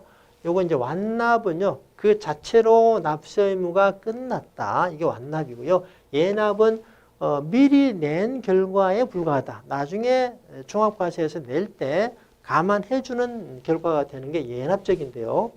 이제 완납적은 분리과세를 끝나는 대상입니다. 기타 분류과세, 뭐 세금 우대 저축 9.9%죠. 네, 지방세 합쳐서. 자, 금융소득 2천만 원 이하이면 어때요? 요 조건부 종합과세에 의해서 2천만 원 이하까지는 14%로 종결이 되죠. 네, 어쨌든 종결이 되는 게 완납적입니다. 자, 그럼 예납적에 대해서는 자, 뒤에 또 슬라이드가 있는데, 자, 보시면 예를 들어서 금융소득이 5천이다. 그러면 2천만 원까지는 어때요? 무조건? 네, 무조건 끝나죠. 14%로. 자, 그런데 2천만 원 초과분은 어때요? 나머지 근로소득, 사업소득, 기타소득, 연금소득 합쳐서 종합과세 하니까 이 부분은 종합과세 대상이 되죠. 그래서 예를 들어서 3천만 원 이제 나머지 종합과세를 다 하니까 3천만 원 플러스 기타소득 합쳐서 종합과세 하니까 이 종합과세 금액이 만일에 이 3천에 대해서 원천징수 얼마죠? 14%를 하게 되면 14가 420입니까? 그러니까 420은 미리 낸 거다, 그죠? 왜냐하면 금융소득 받을 때는 무조건 떼고 주니까, 그죠? 지급하는 쪽에서 세금을 떼고 주니까. 그래서 420은 미리 내가 세금을 낸 겁니다. 그런데 종합과세에서 전체 금액이 만일에 700만 원 나왔다 그러면 어때요? 미리 낸 거를 420을 빼서 최종적으로 280을 내면 되는 거죠. 그래서 미리 낸 결과가 되는 거다. 예납적이다. 이렇게 보시면 돼요. 네, 완납적이다. 예납적이다. 자, 그럼 이제 원천징수 세율입니다. 네, 이 세율이 중요하죠. 자, 그리고 이제 원천징수와 분리과세의 개념은 아예 다른 거죠. 이것도 질문하시는 분이 많은데, 원천징수는 징수 편의 차원에서의 개념이고요. 분리과세는 소득세를 어떻게 과세하느냐. 과세 체계상 세 가지죠. 종합과세, 분류과세, 분리과세. 개념이 다른 거고요. 그러니까 원천징수가 일단 기본적으로 그 개념 범주가 다른 건데 굳이 따지자면 원천징수가 더 큰 개념이에요. 원천징수 안에 분류과세 포함되어 있는 겁니다. 원천징수를 보면은 이제 그 비영업 대금의 이익은 25%이고요. 이렇게 출자 공동사업자 25%고 그 외 이자 소득, 배당 소득은 조건부 종합과세에 의해서 14%죠. 비실명 금융소득은 금융기관이 지급하면 90%를 떼고 주겠다. 비실명으로 거래하지 말아라라는 뜻이죠. 금융기관을 통하지 않는 것은 42%인데요. 자, 여기서 그 노란색이 이제 분리과세율이다라고 보시면 돼요. 직장 공제 초과 반응금은 과세 구간에 따라 6에서 42. 네, 이렇게.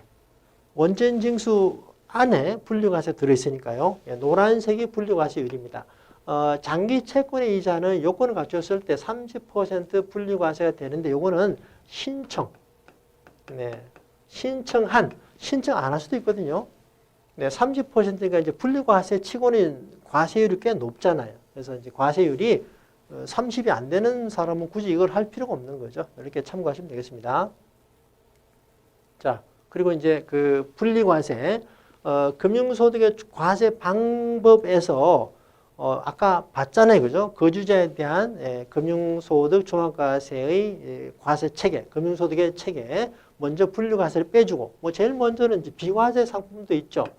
비과세 상품은 아예 제외되는 거죠. 그 다음에 무조건 분류과세 대상은 분류과세율로 끝나고, 그리고 이제 조건부 종합과세를 하고, 남은 게 있다면 이제 무조건 종합과세인데, 이거는 뭐 빼도 된다. 그죠? 이 두 단계로 한다고 보시면 돼요. 자, 그리고 이제 무조건 분류과세는 아까 좀 전에도 봤습니다만 원천징수 안에, 원천징수 세율 안에 분류과세율이 포함되어 있다. 일부분. 네, 이렇게. 자, 분류과세를 신청한 장기채권 이자와 할인액 30%, 직장공제 초과 반응금 기본세율입니다. 네, 비영업 대금의 이익은 분류과세는 대상이 아닙니다. 그죠? 자, 세금부대 9%. 이제 지방세 합치면은 33, 9.9 이렇게 되는 겁니다. 네, 자, 이렇게 분류과세율도 기억을 해야 됩니다. 자, 문제 보겠습니다. 뭐 쉽죠? 무조건 분류과세 소득이 아닌 거. 정기적금 이자는 뭐죠? 이거는 조건부죠? 네, 조건부 일반 금융소득이니까 조건부 종합과세 대상입니다. 2천만 원까지는 분류과세, 초과부는 종합과세. 자, 요거는 분류과세 맞고요. 법원납부 경매보증금 맞고요. 비실명거래 맞습니다. 1번이 답이 되죠. 자, 그리고 네, 다음 문제 보겠습니다. 좀 재밌는 문제죠. 이제 장기 채권을 말하는데요. 자, 만기가 10년 이상이고 보유기간이 3년 이상이 엔드의 요건입니다.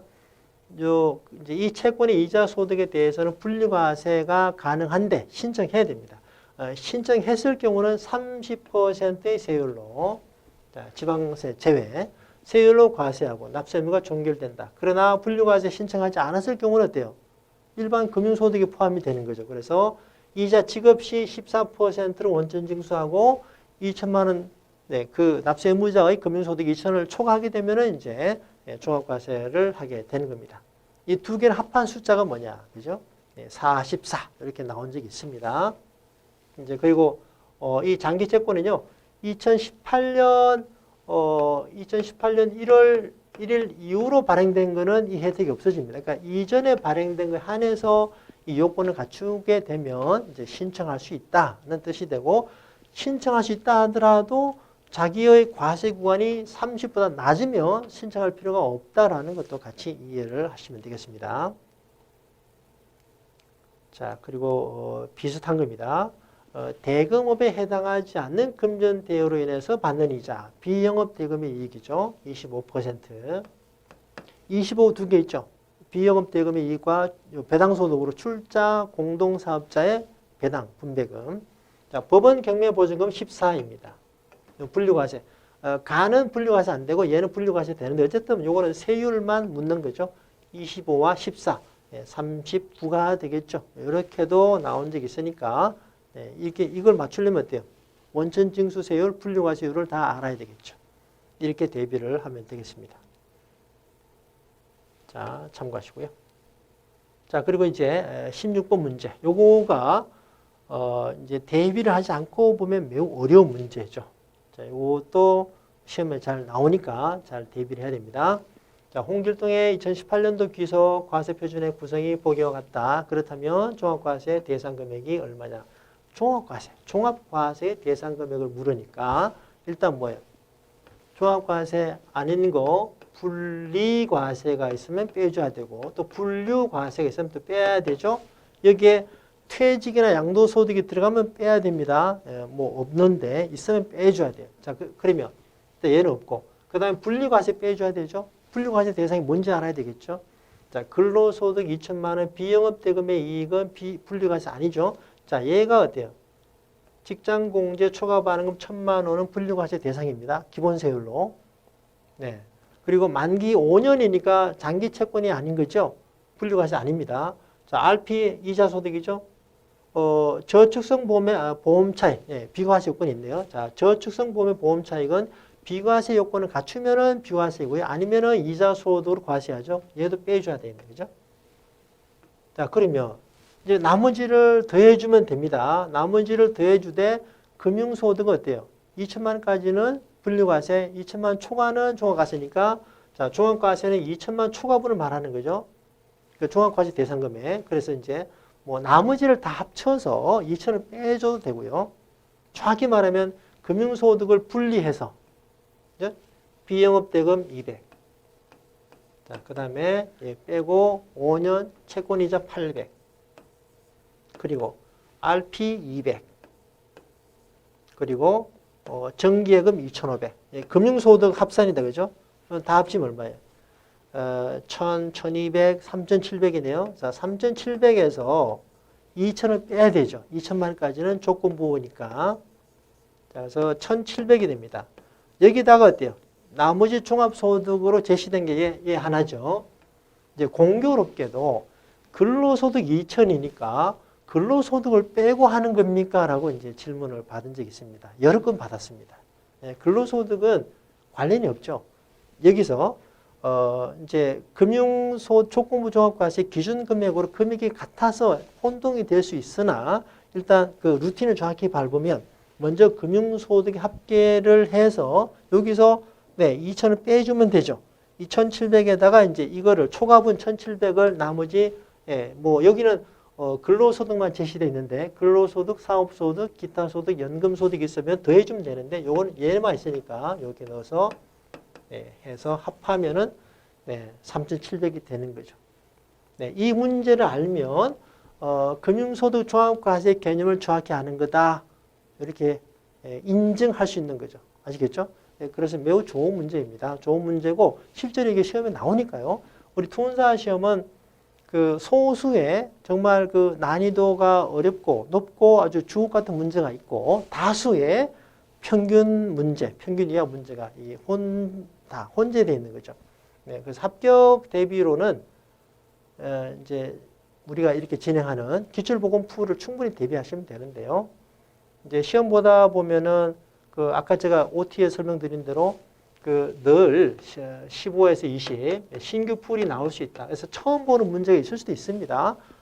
이제 그래서 열심히 핵심 종합을 기반으로 열심히 한 분들은 여기에 대한 응용력도 생겨서 여기에 2분의 1 정도는 뭐 득점할 수 있다 이렇게 봅니다만은 실제 마무리에서는 이거를 아예 무시해도 됩니다. 이런 부담은 갖지 않아도 되고요. 진행하는 이 기출보건 풀에 대해서 단 문제를 외우시면 안 되고 제가 설명하는 걸 기반으로 해서 여러분이 갖고 계시는 문제집 같이 보시고 덧붙여서 이제 패스코드에 빈출 OX를 같이 정리하면은 네, 이 강의만으로도 80 이상은 충분히 가능하다. 네, 지금 제가 설명드린 이런 부분을 이해하시면 된다 이 뜻이에요. 좀 어려운 문제인데 이렇게 이해를 하시면 되겠습니다. 아시겠죠? 자, 그리고 해설 잘 참고하시고요. 자, 그리고 이제 양도소득입니다. 양도소득은 이제 분류과세 대상으로서 양도소득세라는 별도 세목이 있는 거죠. 자, 이 분류과세 양도소득세도 있고 퇴직소득세도 있습니다만은 우리 투혼사 범위 내에서 퇴직소득세는 배우지 않아요. 자, 양도소득세 보겠습니다. 이게 열거소득입니다. 열거주의입니다. 열거주의. 금융소득은 유형별 포괄주의지만 양도소득은 오리지널 열거소득입니다. 자, 부동산 관련된 거 다 양도소득 대상입니다. 네, 이제 부동산과 주식이라 보시면 되는데요.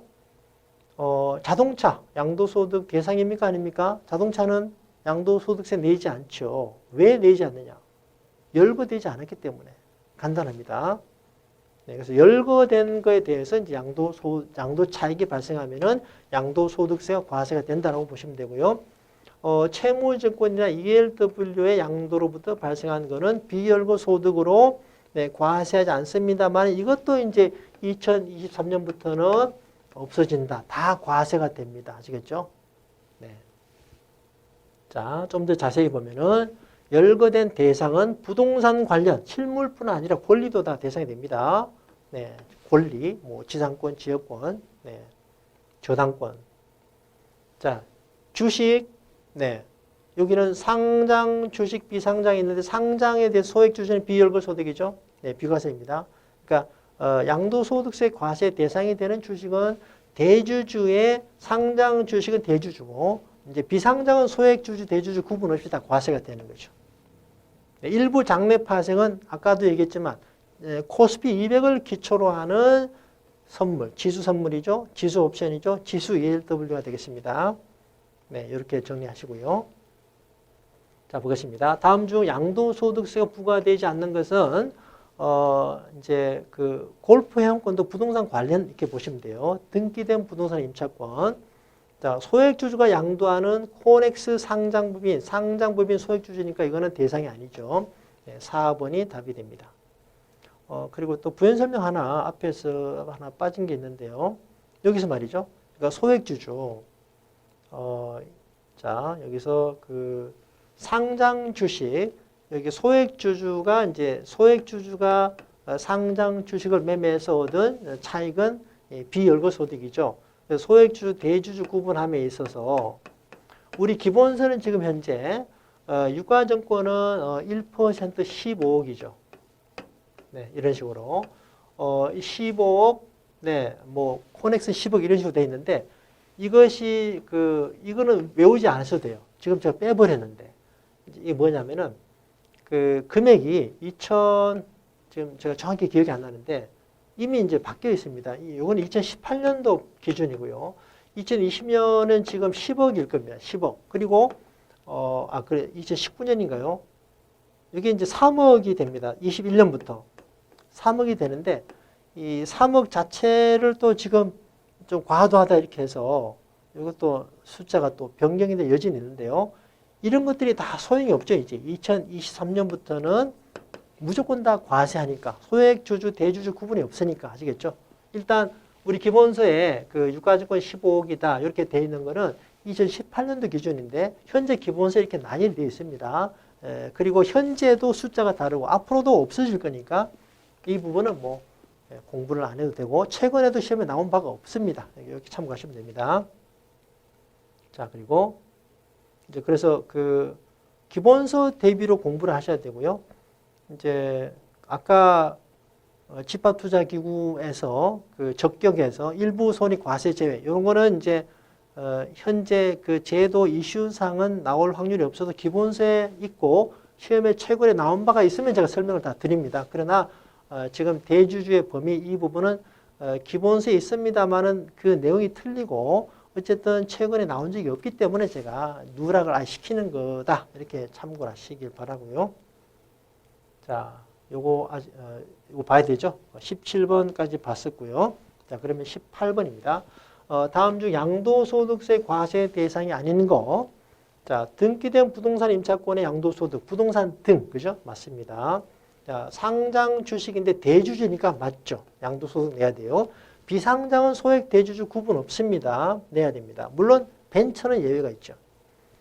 집합투자증권의 실물 양도로 인한 매매 차익은 현행법상 다 집합투자기구로부터의 이익에 들어갑니다. 그래서 배당소득이 돼요. 배당소득. 펀드 내에서 부동산을 팔든 상장 주식을 뭐 매매해서 얻었던 다 펀드 내에서는 집합투자기구로부터의 이익으로 들어가고요. 펀드의 증권을 실물로 찾아서 다른 사람과 양도해서 얻은 차익도 다 현행법상 집합투자기구로부터의 이익으로 다 과세하니까 이렇게 얘는 배당소득이다. 참고를 하면 되겠습니다. 자, 그리고 이제 양도소득세 과세 흐름인데요. 조금 이제 어렵습니다. 어려운데 시험에 또 반영이 됐으니까 참고를 대비를 해야 됩니다. 여기 이제 그 순서입니다. 어떤 세금이든 간에 과세 표준이 나오는 단계까지를 잘 이해하는 게 중요하거든요. 양도소득세의 경우는 양도가액이 제일 먼저 있죠. 여기다가 필요경비 빼면 양도차익이 되고요. 여기다가 장기보유 특별공제 줄여서 장특이다. 빼면 양도소득 금액이 되고 여기서 기본공제하면은 연 250만 원 하면은 이제 과세 표준이 됩니다. 자, 뭐 외우죠 뭐 가필 차장 소기, 가필 차장 소기, 가필 차장 소기 이렇게 외우시면 좀 편합니다. 자, 그래서 이제 필요 경비에서는요, 이제 취득가액, 취득가액, 취득세 등등. 그리고 비상장 주식에 대해서는 양도소득세 내고 이때 증권거래세 그죠? 현행 정확히 0.45입니다만은 뭐 전까지 0.5였죠. 이렇게 0.5의 증권거래세를 냈다. 이것도 다 여기에 필요경비로 인정이 됩니다. 비상장 주식의 매매 필요경비로 인정이 된다. 나온 바가 있습니다. 된다, 안 된다. 자, 그리고 장기보유는요. 3년 이상의 토지건물이나 1세대 1주택의 경우는 장기보유에 대한 특별공제를 해준다라는 거예요. 1세대 1주택은 우리 범위는 아닙니다만 고가주택에 한해서죠. 왜냐하면 9억 이상의 고가가 아니면은 비과세니까. 자, 단계 양도 차익에서 장특을 빼면은 이제 양도소득 금액이 되는 거죠. 자, 문제 보겠습니다. 이렇게 나온 바가 있어요. 양도랑 먼저 양도의 개념, 유상양도입니다. 양도는 유상이죠, 유상. 상증세는 뭐죠? 무상이전이죠. 이렇게 차이가 있습니다. 상증세는 무상이전이다. 양도란 자산에 대한 등기 등록에 관계없이 자 양도, 그 형식이 양도에만 있는 게 아니라, 네, 이 매도에만 있는 게 아니라 교환, 현물 출자 다 양도에 들어간다. 다 유상 이전의 범주에 들어간다. 이 뜻입니다. 대물 변제 공용 수용도 다 들어갑니다. 아시겠죠? 자산의 양도가액은 자, 실거래가액을 추정하기 힘들면 확인하기 어려울 경우는 매매 사례가액, 감정가액, 환산가액, 기준시가의 순서를 적용한다. 이건 뭐 정말 뭐 구석구석의 내용에 해당이 되겠습니다만은 매감 환기, 네, 매연 저감 장치 환기해 줘야 되죠. 매감 환기 이렇게 외우시면 되겠습니다. 자, 세법상 대주주가 아닌 자가 매도해서 차익을 얻은 경우는 네, 이제 그 양도소득세를 내게 되는 경우는 증권거래소가 다 인정이 됩니다. 필요경비로 인정이 돼요. 양도 차익에서 장기보유 특별공제를 하면 양도소득 금액이 되는데 가필 차장, 죠? 차장. 그러면 양도소득 금액이 되고 장기보유 특별공제 대상에는 3년 이상 보유한 상장 주식도 포함된다. 아니거든요. 이것도 이제 시험에 나왔다라는 거예요. 앞에 보시면은 자, 장기보유는 3년 이상의 토지 건물에 들어갑니다만 1세대 1주택 따로 분리해서 3년 이상의 1세대 1주택. 요것만 되지. 주식은 안 됩니다. 주식은 요거 있죠. 250만 원. 네. 그 기본 공제가 있습니다. 자, 이렇게 대비해야 되고요. 자, 그리고 네, 이제 증권거래세율에 들어갑니다. 현재 기본세에서 0.5%. 네, 그리고 이제 이게 기본세율이고요. 나머지는 예외입니다. 예외. 이렇게 예외를 적용하는 이유가 뭐냐? 자본시장을 육성하는 차원에서. 네, 코스피는 0.10이고요. 이제 농특세 0.15가 들어갑니다. 그래서 두 개는 같아요. 실제 내는 거는 0.25 같죠. 자, 코스닥 0.25, 코넥스 0.10인데 이제 실제로는 여기에 0.45다라는 거죠. 20년 4월 1일 이후부터는. 자, 그러나 기본서는 이렇게 되기 때문에 기본서에 준해서 이해하시면 되고요. 단 아까 참고 설명을 드렸습니다만은 2023년부터는 어때요? 네, 0.35가 되고, 네, 얘는 없어지고 농특세만 남게 되고 얘는 0.15가 되고 얘는 없어지게 돼요. 어쨌든 뭐 이걸 현재 이렇게 된다 보시면 됩니다. 자, 그리고 이제 증권거래세도 정말 시험에 잘 나옵니다. 이것도 증권거래세는요, 주권에 대한 유상 양도입니다. 자, 그러니까 채권은 내요, 안 내요? 채권은 안 되는 거죠. 이것도 대비해야 되고요. 자, 유상이니까 비과세도 안 내게 되겠죠. 국가나 지자체가 주권을 양도하는 경우, 네, 또 주권을 목적물로 하는 소비대차, 주권을 받아서 그에 해당되는 것을 미리 쓰고 나중에 갚는 것을 말하는데 얘는 유상양도를 보지 않는다라는 거죠. 자, 주권을 목적물로 하는 소비대차의 경우는 유상양도를 보지 않아서 증권거래세 대상이 아니다. 중요합니다. 자, 주권의 유상양도에 대해서 부과하는 조세이므로 예, 채권의 양도나 상속 정의는 무상이자 그죠? 얘네들은 내지 않는다. 예, 중요합니다. 자, 양도가액을 과세 표준으로 하는데 일부러 양도가액을 낮출 수가 있겠죠. 그런 경우는 자, 시가액이나 기준가액을 평가한 가액을 과세 표준으로 한다. 예, 확인되지 않거나 일부러 낮춘 경우는 예, 기준가액으로 한다. 세율은 0.5가 원칙이다. 그죠?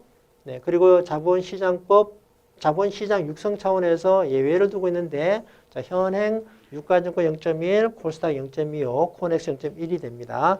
그리고 거래징수, 네, 거래징수, 증권거래세에 대해서 예, 증권회사가 먼저 받아서 나중에 내는 거 2월 10일까지. 자, 그리고 이제 증권거래세 언제까지 내느냐? 반기의 말일로부터 2개월 이내입니다. 다음에 보죠. 자, 다음 이어서 증권거래세에 대한 설명입니다. 자, 보겠습니다. 예탁결제원이나 뒤에 먼저 보고 하는 게 좋겠네요. 자, 문제를 자 보겠습니다. 좀 더 뒤에 있는 것 같아서. 자, 보겠습니다. 예탁결제원이나 금융투자회사를 통하면 예탁결제원이 내야 되고 금융투자회사가 내야 돼요. 그런데 이걸 통하지 않고 개인 간에 하게 되면은 양도인이, 그죠? 양도자가 거래세를 부담해야 됩니다. 그런데 양도인이 납부하는 게 맞는데 비거주자가 양도했을 경우는 비거주자가 양도하게 되면은 그 비거주자 찾아서 부과하기 힘드니까 그때는 예외적으로 양수인이 예외가 인정이 됩니다. 비거주자가 양도하는 경우. 자, 증권거래소 0.5% 원칙이지만 예외가 있다. 그죠? 네.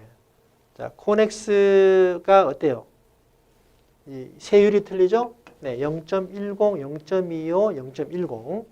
증권거래소는 주권의 양도가액을 과세 표준으로 하는데 특수관계자에게 시가보다 낮은 가액으로, 시가보다 낮은 가액으로 양도한 것이 인정이 되면은 그 시가액이 과세 표준이 된다. 예, 낮은 가액으로 편법으로 이렇게 못하도록 그죠? 이런 제도를 두고 있는 거죠. 주권을 목적물로 하는 소비대차의 경우는 거래세를 부과하지 않는다. 네, 가와 나가 틀린 거죠. 자, 뒤에서 한번 더 봅니다. 양도인이 비거주자인 경우는 양수인이 납부한다. 자, 증권거래소가 면제되는 경우, 비과세, 그죠? 유상이 아니니까 국가지방자치단체가 양도하는 거 과세하지 않습니다. 주권 매출이나 소비대차도 유상의 양도로 보지 않아요. 국가재정법에 따른 기금이 양도하는 경우는 국가재정법에 따른 기금은 국가나 지자체하고는 다른 거니까 요거는 과세합니다. 국가재정법에 따른 기금은 뭐 엄청나게 많죠. 뭐 남북협력기금 등등. 어쨌든 소비대차 요거 지문으로 여러 차례 반영이 되었습니다. 자, 해설 참고하시고요. 자, 그리고 이제 아까 제가 미리 보고자 했던 내용인데요. 납세 의무자가 이렇게 나눠져 있죠. 장내 시장이나 협회 시장을 통해서 매매가 되면은 예타 결제원이 거래 징수해서 낸다 이 뜻입니다. 그리고 이제 장외 거래인데 금융투자업자를 통해서 했다. 또는 장내이지만 아주 소량이 돼서 뭐 어쨌든 금융투자업자를 통해서 했을 경우는 당해 금융투자업자가 내게 됩니다. 자, 그런데 이 위에 두 개를 통하지 않고 개인 간 양도했다. 당해 양도인이 내게 되는 게 원칙인데 비거주자가 양도하는 경우는 양수인이 내야 되고요. 좀 더 정확히 말하면은 이 비거주자라도 국내 사업장이나 부동산 임대소득이 있으면요. 국내 사업장이나 부동산 임대소득이 있는 경우는 이 비거주자라도 양도인이 내야 돼요. 그러나 이것이 없는 경우는 그야말로 어디 가서 과세할 수 없기 때문에 이런 경우는 예외가 인정이 돼서 양수인이 내게 됩니다. 이것도 시험에 잘 나옵니다. 자, 문제 보면 증권거래소의 납세 의무자와 신고 납부기한을 옳게 연결한 것은 자, 국내 사업장을 가지고 있지 않은 비거주자니까 어때요? 정말 찾아서 과세하기 힘들겠죠? 그러면 이 경우는 양수인이 내는 거다. 그리고 자, 반기 말로부터 2개월 이내입니다. 2월이 속한 반기는 언제예요? 6월이잖아요. 이때로부터 2개월이니까 자, 8월 31일까지 내면 되죠. 양수인이 8월 31일까지 내면 됩니다. 그리고 이때 이제 비거주자는 뭐 법인도 다 해당이 됩니다. 개인이든 법인이든 사업장을 가지고 있지 않으면 정말 과세를 찾아서 하기 힘들기 때문에 양수인이 내게 된다. 이렇게 정리를 하시면 되겠습니다. 자, 그리고 이제 이제 고생이 많으신데 거의 마무리가 되어 갑니다. 조금만 더 집중을 해주시면 감사하겠습니다. 자, 비거주자에 대한 과세를 이제 종합해 보겠습니다. 자, 비거주자는 국내 원천 소득에 대해서만 죄송합니다. 거주자는 국내외 모든 원천 소득이고 비거주자는 국내 원천 소득이죠. 자, 그리고 국내 원천 소득의 종류가 요거는 외울 것까지는 없는데요. 이렇게 나열이 되어 있습니다. 특이한 거는 유가증권의 양도소득이라 따로 분류가 되어 있습니다. 자, 그리고 2번의 경우는 비거주자에 대해서도 퇴직이나 양도소득은 분류과세한다라는 거 이해하시고요. 자, 비거주자는 분리가 대부분 다 분리죠. 분리가 원칙인데 여기에 대한 예외로 종합이다. 이렇게 보시면 되겠습니다. 예, 국내 사업장이 있거나 부동산 임대소득이 있으면은 이제 예외로 종합이 된다. 자, 그리고 원천 징수를 할 때 비거주자에 대한 원천 징수세율을 적용하되, 이게 원천 징수세율입니다. 조세조약이 체결된 국가의 비거주자인 경우는 제한세율이 있습니다. 그래서 비교해서 낮은 거. 네, 제한세율은 이제 주로 10에서 15%이거든요. 자, 그런데 채권이 아니면 20%잖아요. 그래서 만일에 제한세율이 12다. 네, 그러면 어때요? 20과 금융소득 20과 12 중에 낮은 거를 부과하겠다는 거죠. 부과. 조세조약이 체결되지 않으면 이대로 부과하면 됩니다. 자, 금융소득은 기본적으로 20인데 채권은 14예요. 유가증권의 양도소득은 양도 가액의 10%나 가액이 확인되면 이제 양도 차익이 나오잖아요. 네, 가액의 10%이거나 양도 차익의 20% 중에 적은 걸로 과세한다. 보시면 됩니다. 자, 다음 문제 보겠습니다. 비거주자에 대한 과세 방법을 설명한 것이다. 가장 거리가 먼 것은 비거주자의 국내 원천소득 맞습니다. 비거주자에게 국내 원천소득을 지급하는 지급자는 법정 원천징수세율과 조세조약상의 제한세율 중에 낮은 거, 높은 걸로 나올 수 있으니까 낮은 거. 국내 사업장이나 임대소득이 임대사업소득이 없는 경우는 이자, 배당, 사업소득, 양도소득, 퇴직소득 등의 원천소득에 대해서 분리과세로서 납세 의무를 정결한다. 네, 있으면 이제 종합과세인데, 이건 맞는 내용인데요. 자, 뭐가 틀렸습니까? 이게 틀리죠. 양도나 퇴직소득은 비거주자에 대해서도 분리가 아니라 분류가 되죠. 네, 유의해야 됩니다. 비거주자가 장래파생을 매매해서 거둔 차익에 대해서는 과세하지 않는다. 자, 장래파생은 비거주자는 과세하지 않습니다. 네, 이것도 사실은 좀 난이도를 따지면 높은 문제죠. 난이도 상의 문제가 됩니다. 비거주자에 대해서 이렇게 자세히 공부를 잘 하지 않거든요. 아무튼 나온 적이 있으니까 대비를 하시면 좋겠습니다. 자, 그리고 이제 마지막 주제입니다. 이제 증여세 절세 전략입니다. 네, 이제 먼저 그 증여세는 증여자별, 수증자별로 과세됨을 이용한다. 이게 문맥이 조금 이상하긴 한데요. 이게 무슨 말이냐면은 그 상속세는 유산세이고요.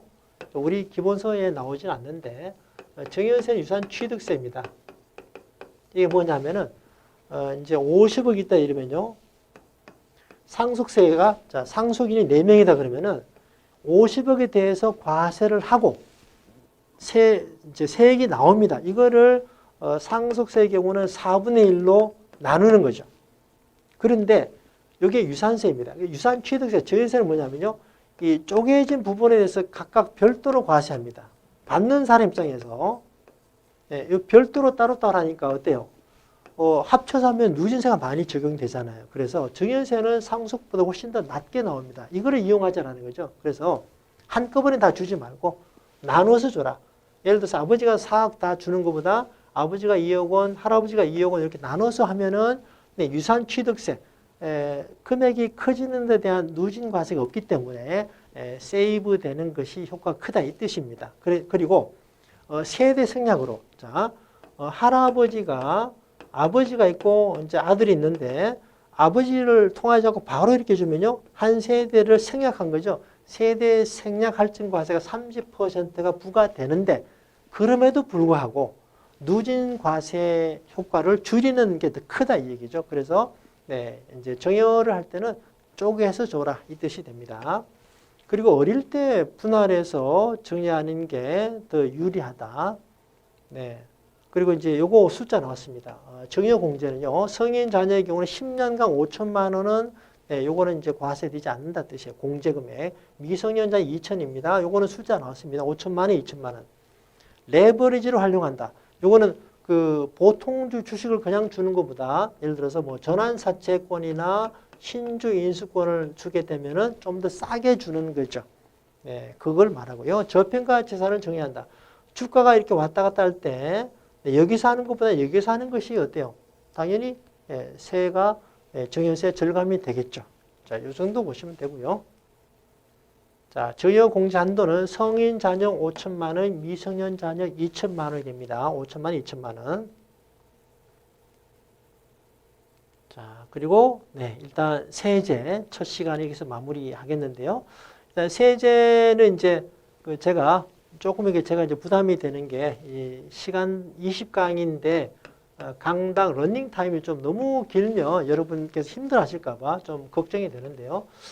지금이 좀 평균 이상이다 이렇게 보시면 되겠습니다. 아무튼 좀 이 시간당 강당 러닝 타임이 좀 많더라도 다 필요해서 그런 거니까 여러분께 좀 양해를 해주시고요. 이제 시간이 조금이라도 늘어날수록 여러분께 좋습니다. 어쨌든 좀 양해해 주시고 어쨌든 뭐 그렇다 하더라도 이제 20강이니까 에너지는 훨씬 더 핵심 종합보다 줄어들겠죠. 그렇게 이해를 하시고 좀 차근히 저와 함께 열심히 학습을 해 나가면 감사하겠습니다. 자, 첫 시간 수고하시고요. 다음 시간에 1과목 2편 금융상품으로 찾아뵙겠습니다. 감사합니다.